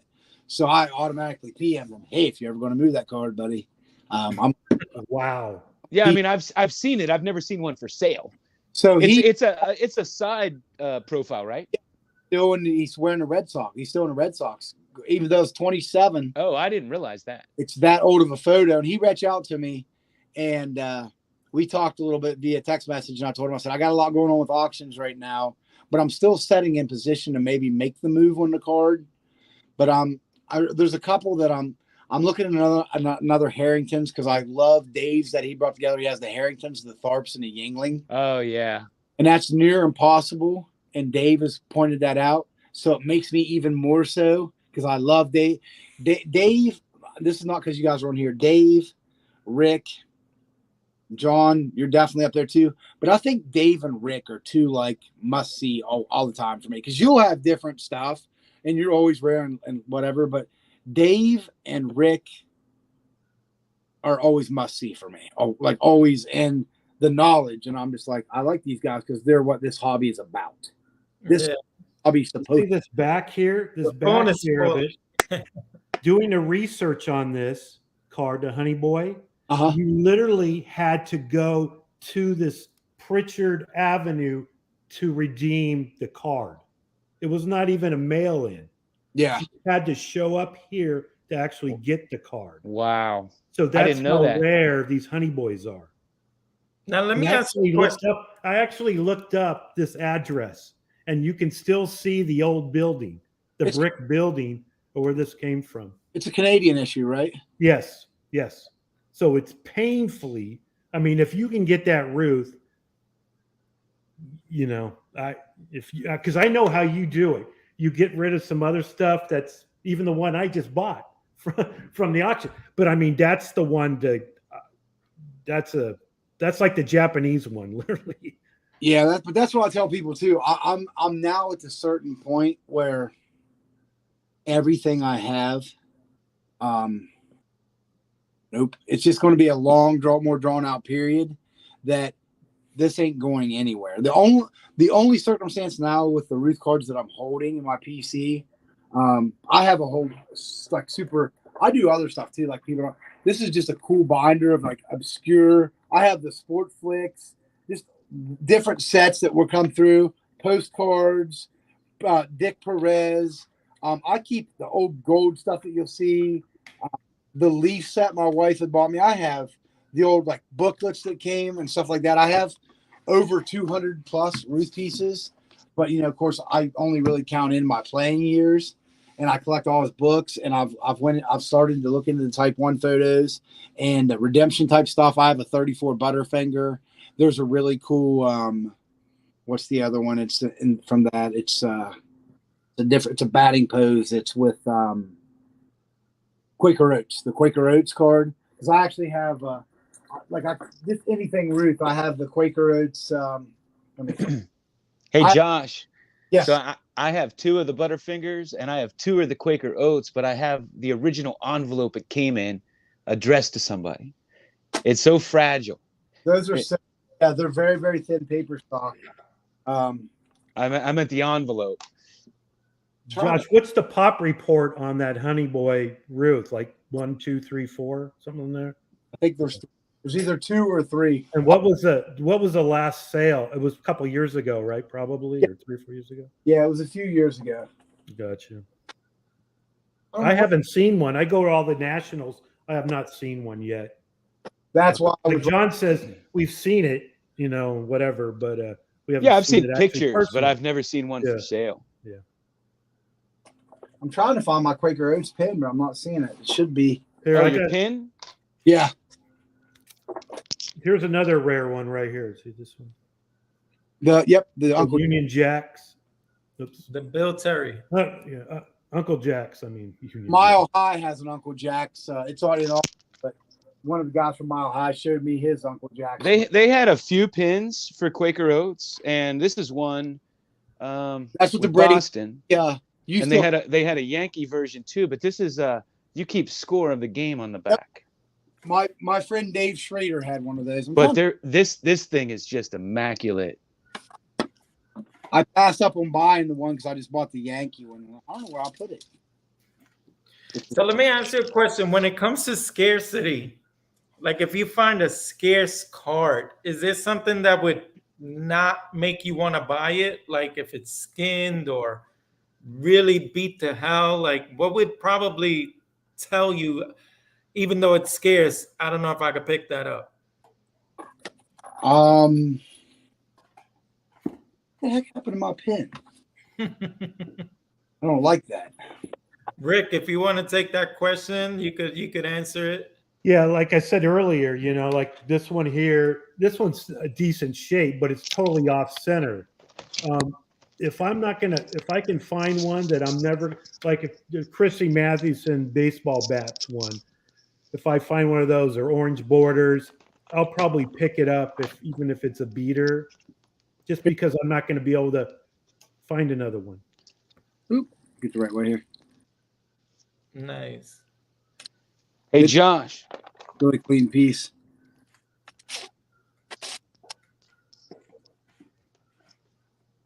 So I don't know. Do you know this one? RKO Theaters. I've seen that picture just recently and a little bit of discussion about it, but I'm not very versed on that at all. No. That's how about so do you have Senior Spalding? I like that card as well. do you have the 48 Leaf Premium? There are I 3 different versions of these. I've seen those, and I've literally with just right now, still being within a year, I'm just primarily collecting Ruth. I'm trying to pick up mainly playing years, and right now my goal is to finish. Do you have this one? Are you looking for this one in the Ruth? The buttercream? Yeah. Of course, I'm looking for one. Yes. Okay. But I have one. I didn't know you had that, Rick. Hey, I wanted to show you guys what the envelope looked like for the Quaker Oats because it's so amazing. And I love when it's like actually filled out to somebody, but this is the Quaker Oats. Image too. That's such an amazing image. It's so amazing. I have one framed, and I have 2 of them. They used to be so cheap, but I got one of them came with the actual envelope that it came in. Nice. So, like I was saying to Rick, like, is there something with a very scarce card? If it would have come up, what would prevent you from picking that up? Like, is it if it's beat to hell, a lot of writing on it? Like, where do you lie where you just, regardless of scarcity, you just can't do it? I can't do trimming, which I know is kind of sad because I can see why people trim back in the day. These things didn't have value, and it makes it look better. I can understand trimming it, but I can see why people would do the trimming today. There was no value and enhance the, maybe get rid of too much border or something around it you didn't like. But for me, it's huge amount of defacing in the face, paper loss in the face. A perfect example is there's a card up now that I'm really eyeballing, and it is in not Mile High. I always say Memory Lane. It's a really, really tough Ruth issue. It's an E220, and it's a super tough Ruth image. That's the image is on very few cards, and it's a 1 now, and it's never ever centered. I mean, getting it somewhat centered, even like 60-40 is a huge accomplishment. And it's in a pop range of like 30 or 40, and it just doesn't move. And it's already setting with a couple weeks left in that auction at around $12K and a 1. And it's creased all up and stuff, but it's not defaced. It's not wrote on. There's no big paper loss. And it's something I kind of have my radar on, but it's kind of on the cusp of no, I don't want anything defaced. I don't like trimmed, and writing is not that big of a deal. I of course don't want writing, but if writing's not like marked things clear out or whatever, a perfect example, when I was growing up, these guys were talking about Rick, his mom passed him down stuff. My dad passed me down things, and he took great care of his cards. But what he would do was, like Willie Mays' 73 Tops, he was with the Mets. My dad would mark out, you know what I mean? Or he would take the stats of their minor league career that would be listed too and do the tally below the stat line, and he would write the full tally. Or he would mark out when it traded, instead of where they used to have the traded cards where it would say traded on the card. It's kind of cool. He would mark it out just one small line and write the new team. And so many of my dad's cards were in such great shape, but when guys moved teams, it was one pen line and their new team. John, is there something that just you can't do it regardless if it's scarce or not? Like you just can't see yourself owning the card? So I'm with Josh. I don't like trimmed. I think it angers me, and I think like these guys must have been like I don't want to be over dramatic, but they're kind of bad people to trim that and try to, cheat people and make it look like it's a sharper card than it was. And it's so prevalent. I just hate it.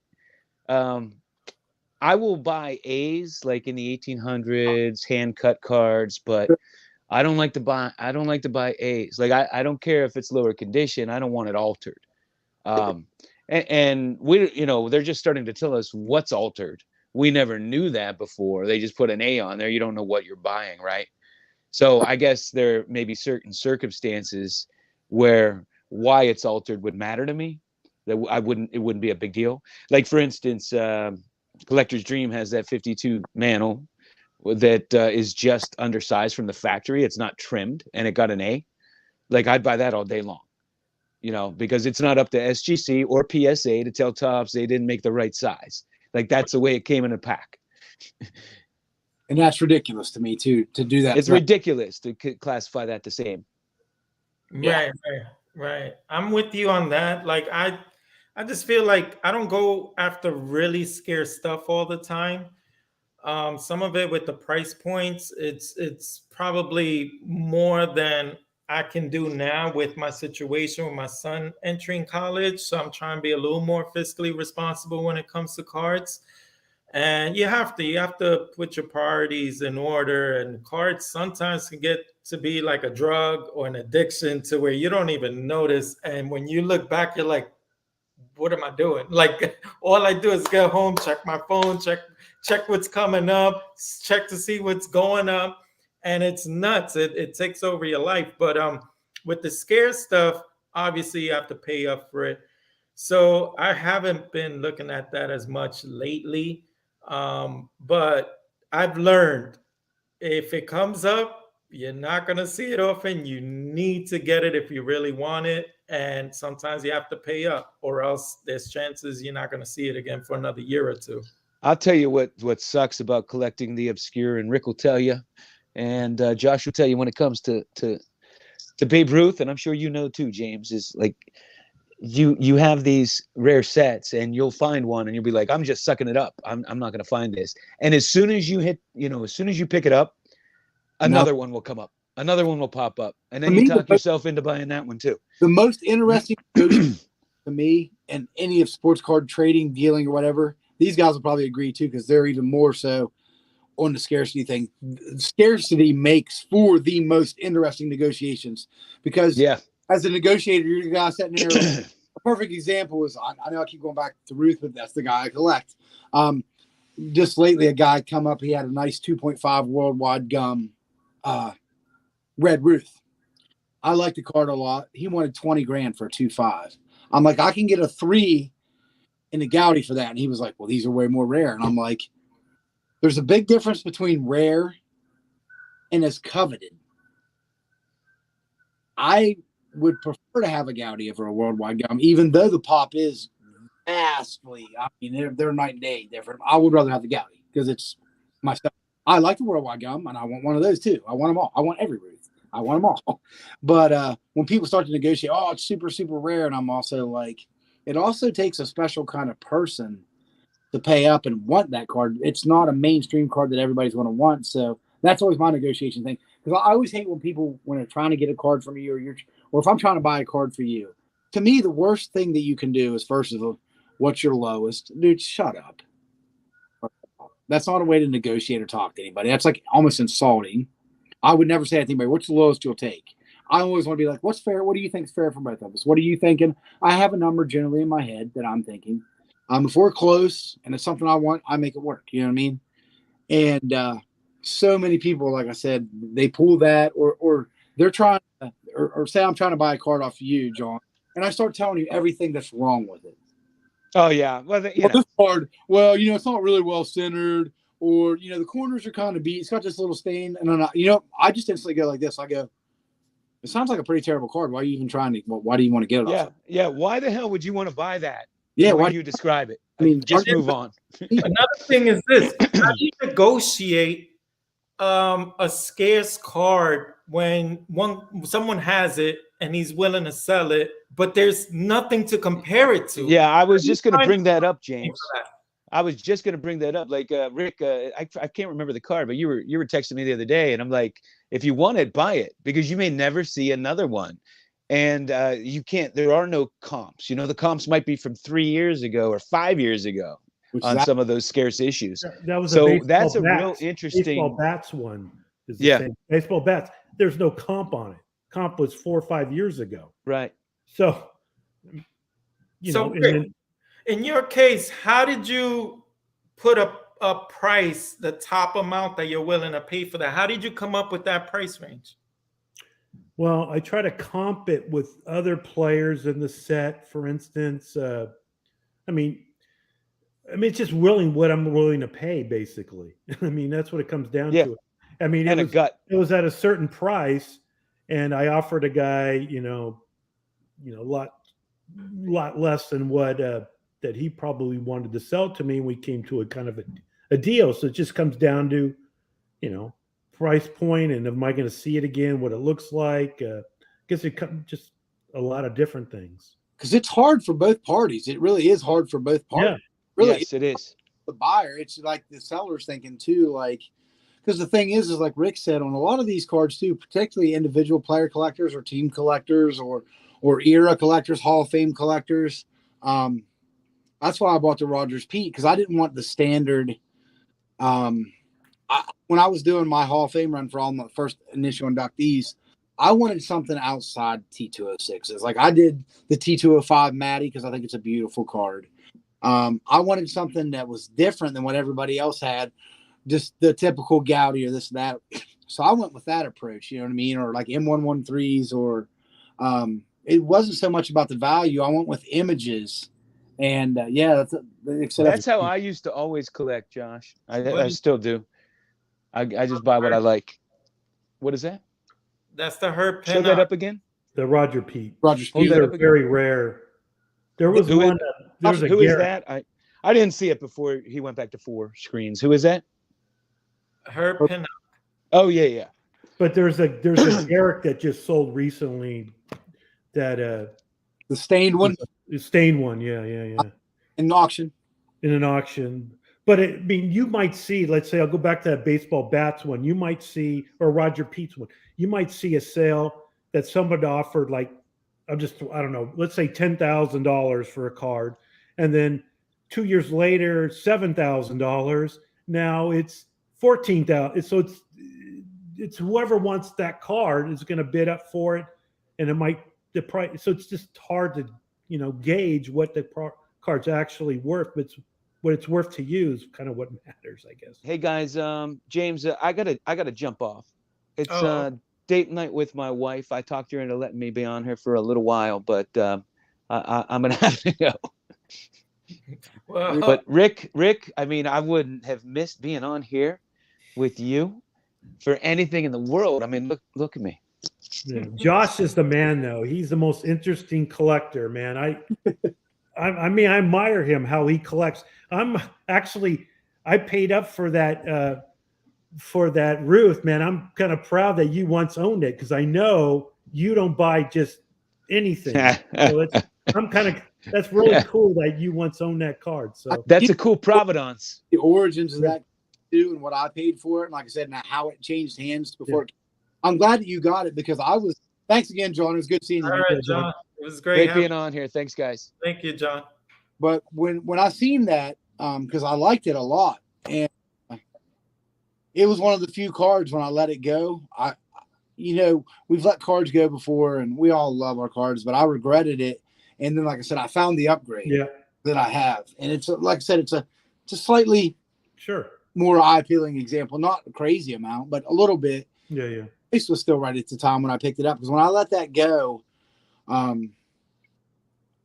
was like, the guy was a trade. It was a cold collector, like I said, net 54, and the trade was a very fair trade. Actually, it was my side. He made me a good offer, and I instantly, as soon as I seen another one come up, I added it back, because I recently ran in the same deal with E121s.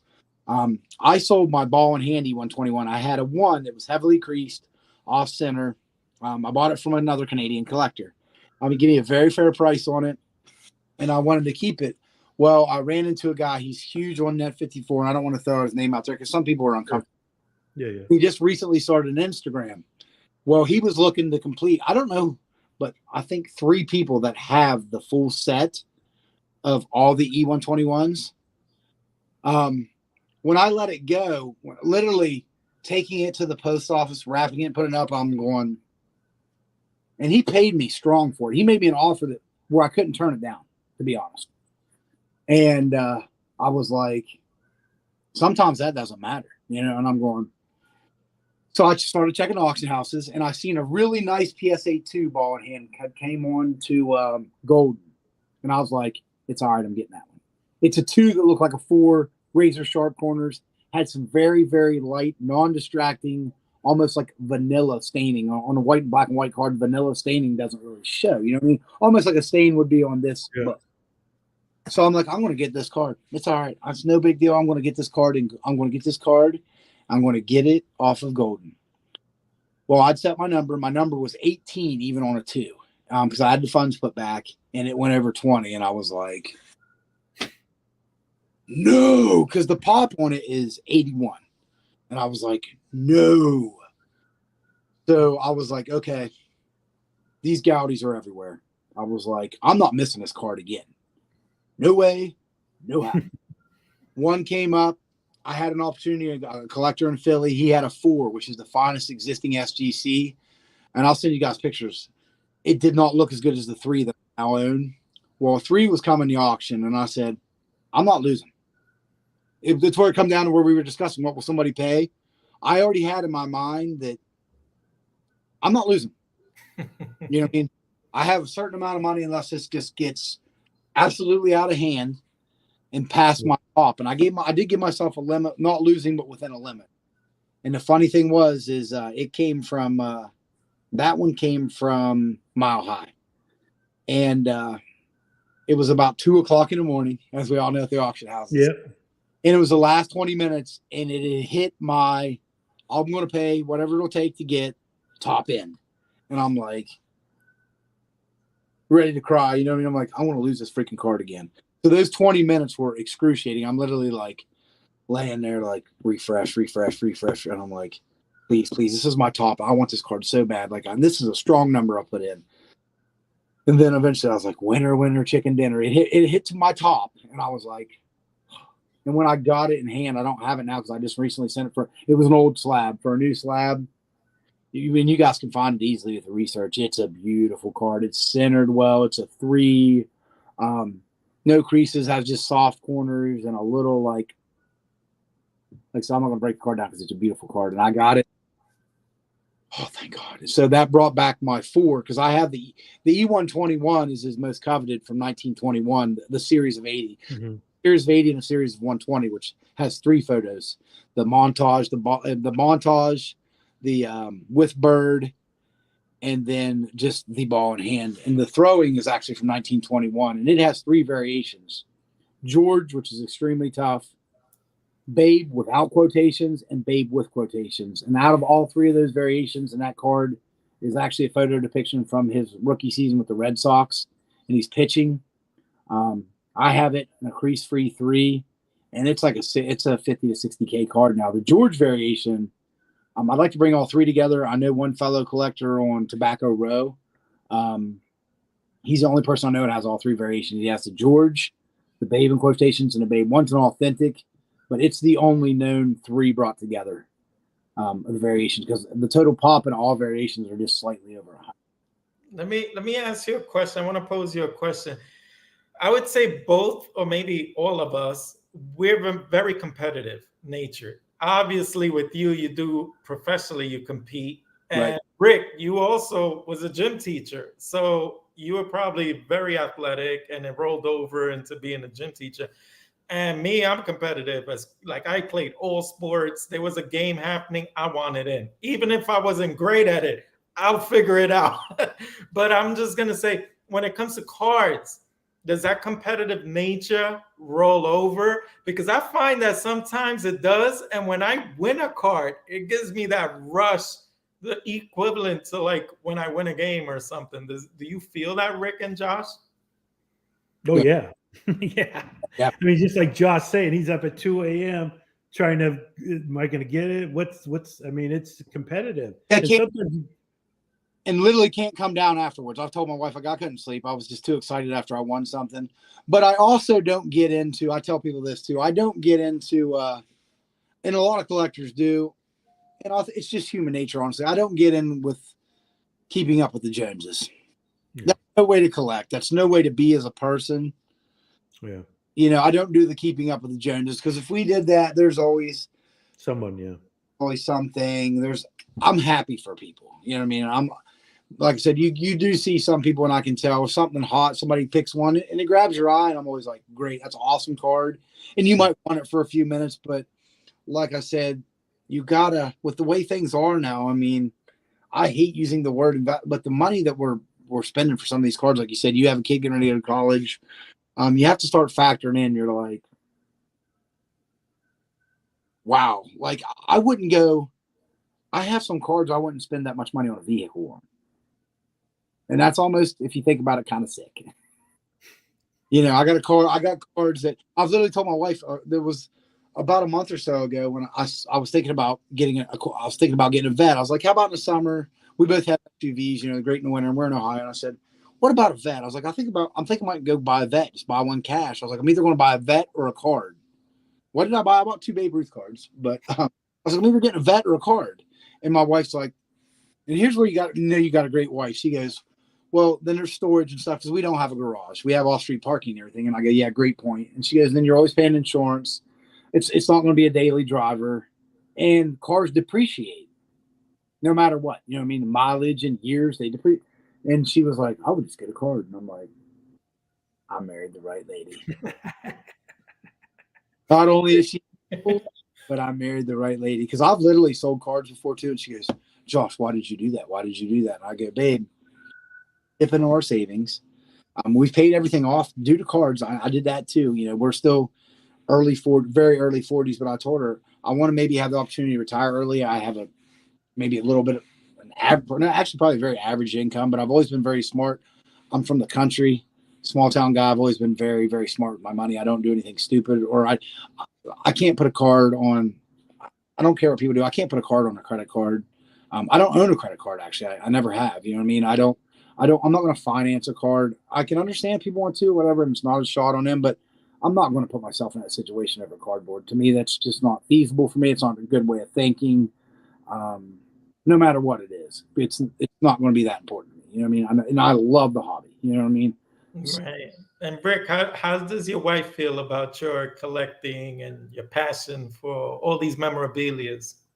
Well, she can pretty much care less. Really? But she supports me because, you know, I'm getting older. Something I enjoy. You know, she enjoys that I enjoy collecting cards. Even on YouTube, you know, is one of the best things I ever did was I didn't have anyone to show my cards to, and now talking to you guys. I mean, that's half the fun. Is just. My wife has a great eye, actually. A perfect example. She goes with me sometimes because she's very picky too, almost too picky. I'm like, quit picking it apart so bad. I love it. You know what I mean? I'm like, and I tell her, do you know what the next grade up will cost? But she's got a great eye. I remember I was at a show, and that's when I picked up a Willie Mays rookie. I grabbed a 4, and I was looking at a 2, and it was a very strong 2, but it had a little dog ear, if you would, in the corner. And my wife goes, don't get the 2, Josh. Don't get the 2. And I turn them over and show her the prices on the back. She goes, you won't be. Get the 4. And I'm like, you did marry the right woman. like, or she'll look at a card and she's like, or she'll point out what she has an amazing eye. She's got, and I'm like, I like this. You know what I mean? This is pretty cool. She could care less, but she's always like, got a good eye. She'll look over stuff with me too. And she'll be like, you're good. You're good. I wondered if you'd see that. A normal person wouldn't see that. And you did. You're good. You're all into Ruth right now. Before that, it was Ty Cobb. Before that, it was Mantle or T206 Hall of Famers. What do you think might be the next thing you get into once you pick up all the desired Ruths you could get? My goal will be to revisit where I've been in the past, actually, in collecting, because I want to do a Ruth my long-term Ruth goal is a photo depiction, true actual card of Ruth from 20 to 35. Because the standard biscuit, the rookie card, the Baltimore News, those aren't feasible. They're just not feasible. So once I do that, I will go back into the early history of the game. I love, which I did the initial few classes of the Hall of Fame. I'll go back to Cobb. To me, some of the most beautiful cards in the hobby, and this is something I want to hear from you guys, actually. I'm just going to go 5 randomly off the top of my head, and I might miss something crazy. I love the red Cobb portrait. One of my favorite cards. The 1954 Hank Aaron, one of my most favorite cards. I like the E102 Maddie's with the portrait pose. That's one of my favorite cards. That's 3 real quick. I'm trying to think of the most beautiful cards I love and I think that you should have in your collection. I usually have 10 more that will come to my head really quickly. I love the 54 Red Heart Mantle. I think it's a beautiful card, along with his 56. Not only is it his Triple Crown year, there's some cards to me that really do speak to me and I absolutely love.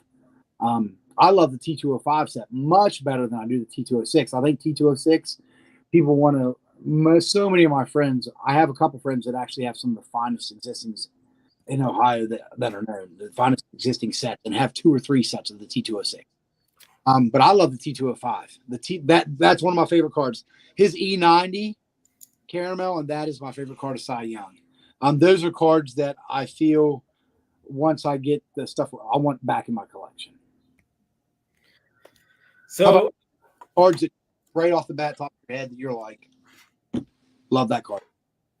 I wish I could find a Tim Keefe or John Clarkson or Paul Hines on the old judges, or even Allen and Ginter or wherever they'll peek their head out. But they're getting up there $4 or $5 grand, like even for 1.5. Like people are paying up for those guys, and I'm like, I can't do that right now. Like I can't. If I do that right now, that's unfair to my son. He might, need my help or whatever.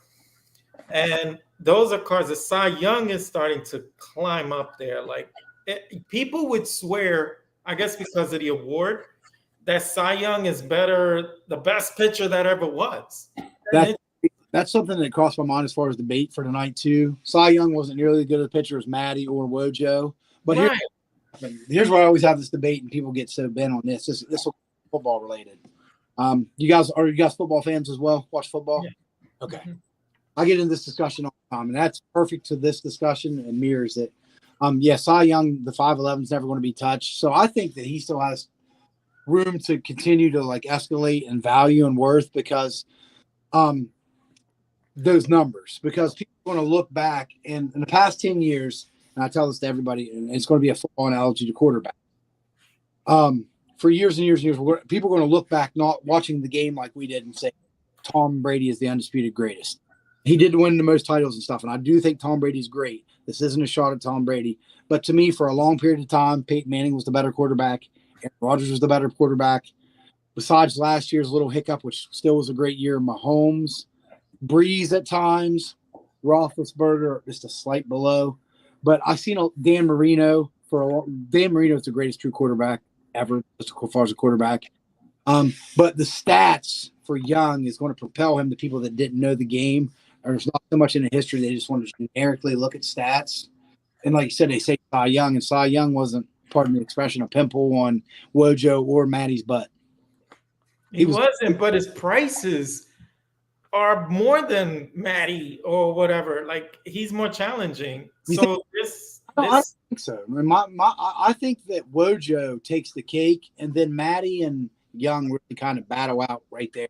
No, if I look up a Matty portrait compared to a Cy Young portrait, they're almost 1,000 difference for Cy Young. And then I'm like, what is it? Is it because the award's named after him? Like, are you kidding me? So he's getting challenging for me to pick him up. I would hope to get the T205 that Rick has, because that one is a tick under, and I think it looks gorgeous. So I could care less.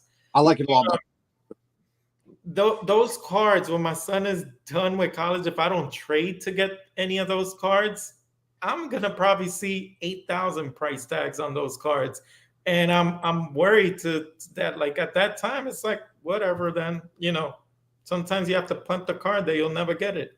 What's a couple more cards, James, and then I want to hear Rick's thoughts too. What was that again? What's a couple more cards that just right off the bat to you is just your vision of a baseball card? I want to hear Rick's too.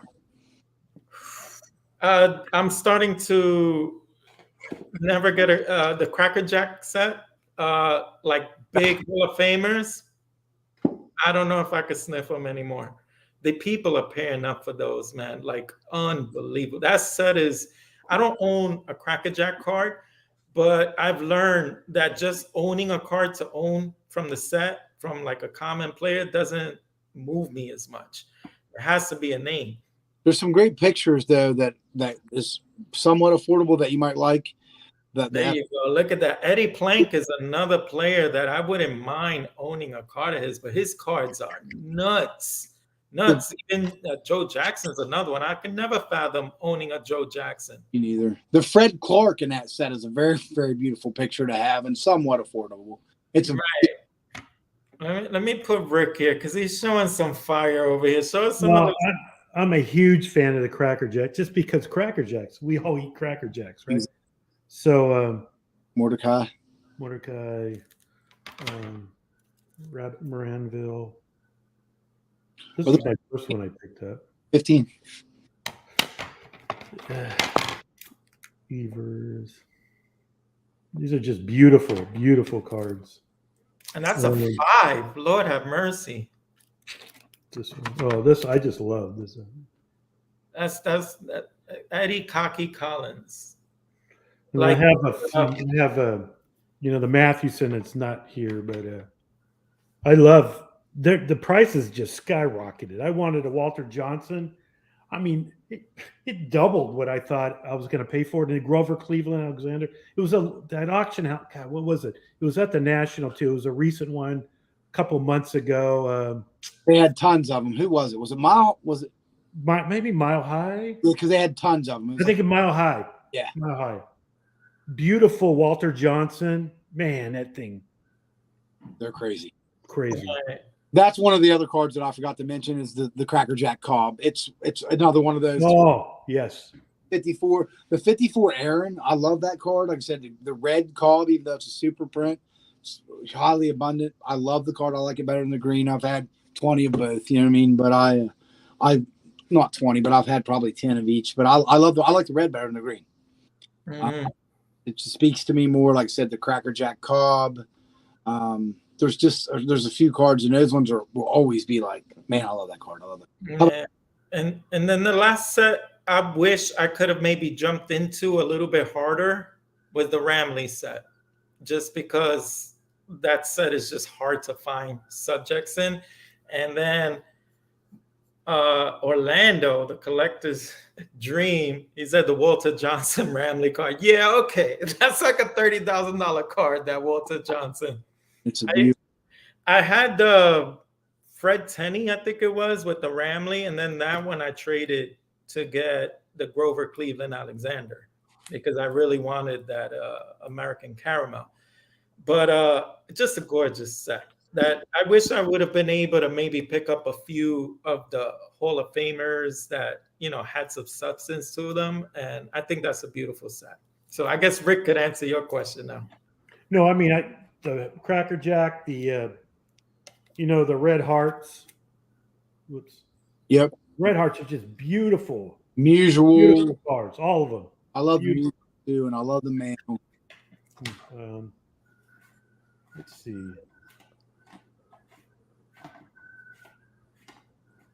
As I'm looking, I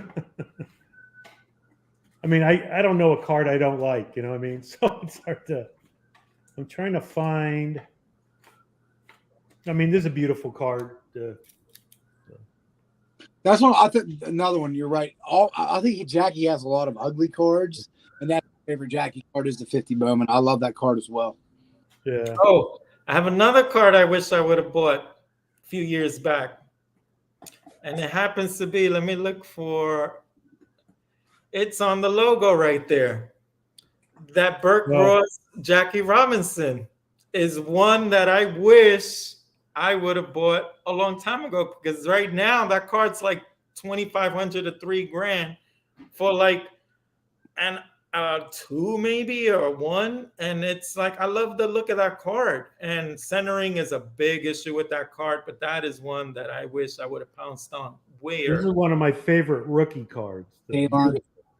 Beautiful. What's funny is we're all missing another really, really beautiful, iconic card that everybody loves and covets, and Rick has it on his shirt, and we're Oh, missing. yeah.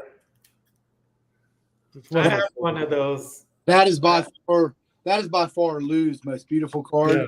And everybody wants that card, and that's another card that stands out to me. And then the funny thing is, like I said, Rick's literally got it on his shirt, and it flew over my head with Rick having it on his shirt. Yeah, I have one. I have one. It's kind of it's low grade, but I have beautiful card. The Yeah, blue that's underrated too. I don't know why people don't like that blue, but the color scheme of that card, I like it a lot. But a lot of people don't like that card, and I like it. There's certain cards that just grabs your attention, I guess. And for me, I could have had the green background. I could have had the blue one. I've even seen other ones like the long. And for whatever reason, I gravitated to the one on his shirt. And that's just the smile, the character. That's why I think almost there should be more value and Gehrig was due to his character. I'm big on stuff like that, guys. That he was just a good person, just a good man. I talk oftentimes if Ruth played in today's day or Mantle, the way they acted, and I've read every book on both those guys. I can swear those guys would be chastised by the media. They would be out of the game. I mean, because of their like the way they were, the way they lived, the womenizing, the alcohol. Today, people would hate those guys because they would think they're wasting their talent, even though they had incredible numbers. And honestly, Mantle really never scratched the surface besides his 56 years, earlier years of what he could have been with his speed before the knee injury his rookie year. And so many things. And then Ruth, living on hot dogs and a diet and where he'd get overweight sometimes. Ruth for a long time wasn't heavy. Ruth was 6'1". He weighed less than I did. I'm 5'7". You know what I mean? But the diet, the womanizing, the alcohol, because people always say, "Oh, these guys couldn't play in today's game." I love when people say that about anybody. Here's a classic. Here's a Bob Lewis classic, and it's an auto. Don Mossy. Don Mossy. Autograph. That's right up Scott Reindeer Studios alley. I'm gonna show one last card here, and it's because Rick tells me, "Oh, you gotta go on the auction house. I seen a Union Jack Dempsey come on." And I'm like, "Oh, I already got one of those." He's like, "What? What are you talking about? You got one of those?" I'm like, "Yeah." So I'm just gonna share. Yeah, Rick that's a wanted to beautiful see card. it. That's a really cool card. That's great condition as well. I bought this like a few years back when I was able to get this under $100. Can you believe that? I think it was in a $50, somewhere around there, if I remember correctly. And when it came up, I was so into that era, Jack Dempsey, Jack Johnson, all those guys. I was like, that one's not leaving me. If I got to spend up to get that one at that grade, there's only like 30 of them graded higher in PSA. So I just was all over that one like a cheap suit. Hey, how many people do we have in the chat? 56. All right.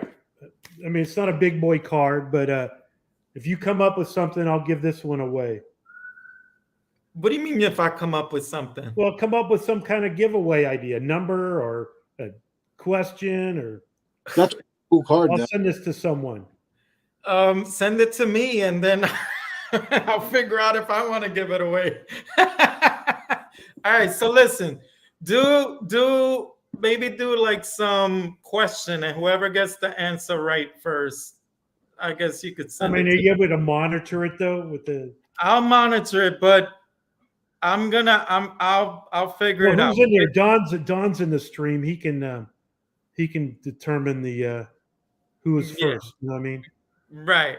That's why he's got that wrench for put him to work here, right? That's right.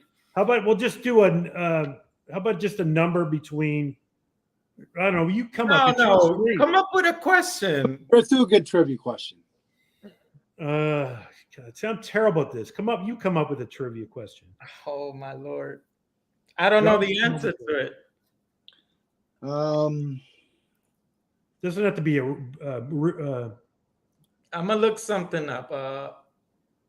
God, see, I should have I come know up with something. Would maybe know, but maybe not. Who was the first Triple Crown winner? Maybe I know James knows this one, so there you go, James. No Triple Crown. Like if it's for Willie Mays, we're gonna do a Willie Mays fun fact.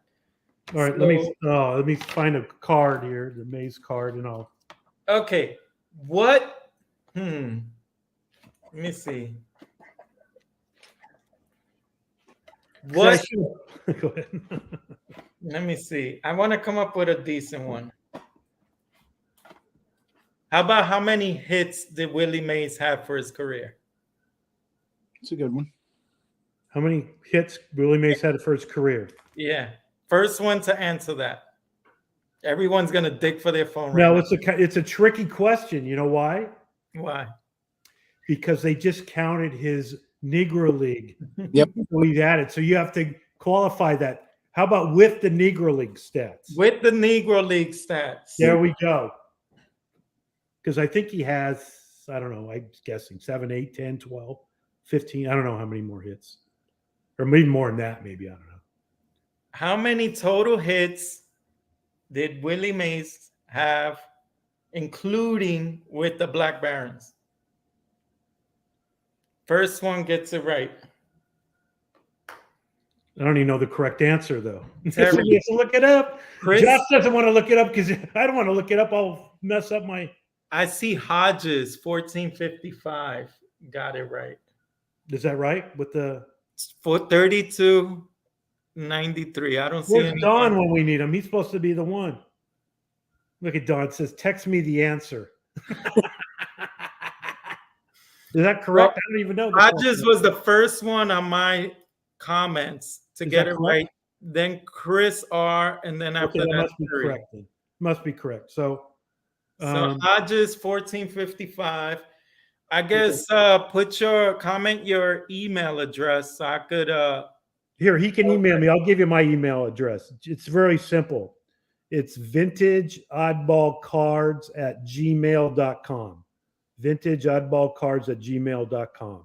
So he can email me his info. There you go. That's very generous of you, Rick. I'm a little bit jealous that you didn't offer it to me as a thank you gift for helping taking it easy for the first live stream you came on. Hey, your gift is me and Josh being on. Yeah, I feel like I'm part of history here. So I mean, I think right now I can just retire. So. Yeah. Well, listen, we're at the 2-hour mark. Yeah.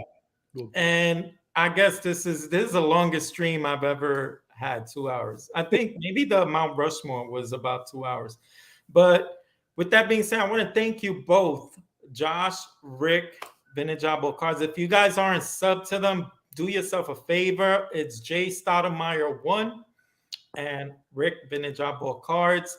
I just want to thank you guys for the knowledge you guys put out here. It was almost like a Babe Ruth love affair, but it was still very knowledgeable. And it was a long time coming because, Josh, you've been one of the first guys I followed. You're the first shout out I ever gave out on my channel. And Rick, you were one of the first ones that I swear I thought you owned a card shop because I was like, where is he pulling out all these cards from? I was like, he has to own a card shop. But I definitely want to thank you guys for coming on. And I hope to have you again in the future. So I hope this. Thanks, guys. Josh, great meeting you, man. Seriously. Yeah, invite. Okay. Well, with that James, you're the man. You know that. James is the man. Thank you. You're too kind. But with that being said, I'm going to wish everyone happy hunting when it comes to cards. I want everyone to stay safe, be blessed, and we will see you on the next one. Bye, guys. Thank you, guys. All right. All right.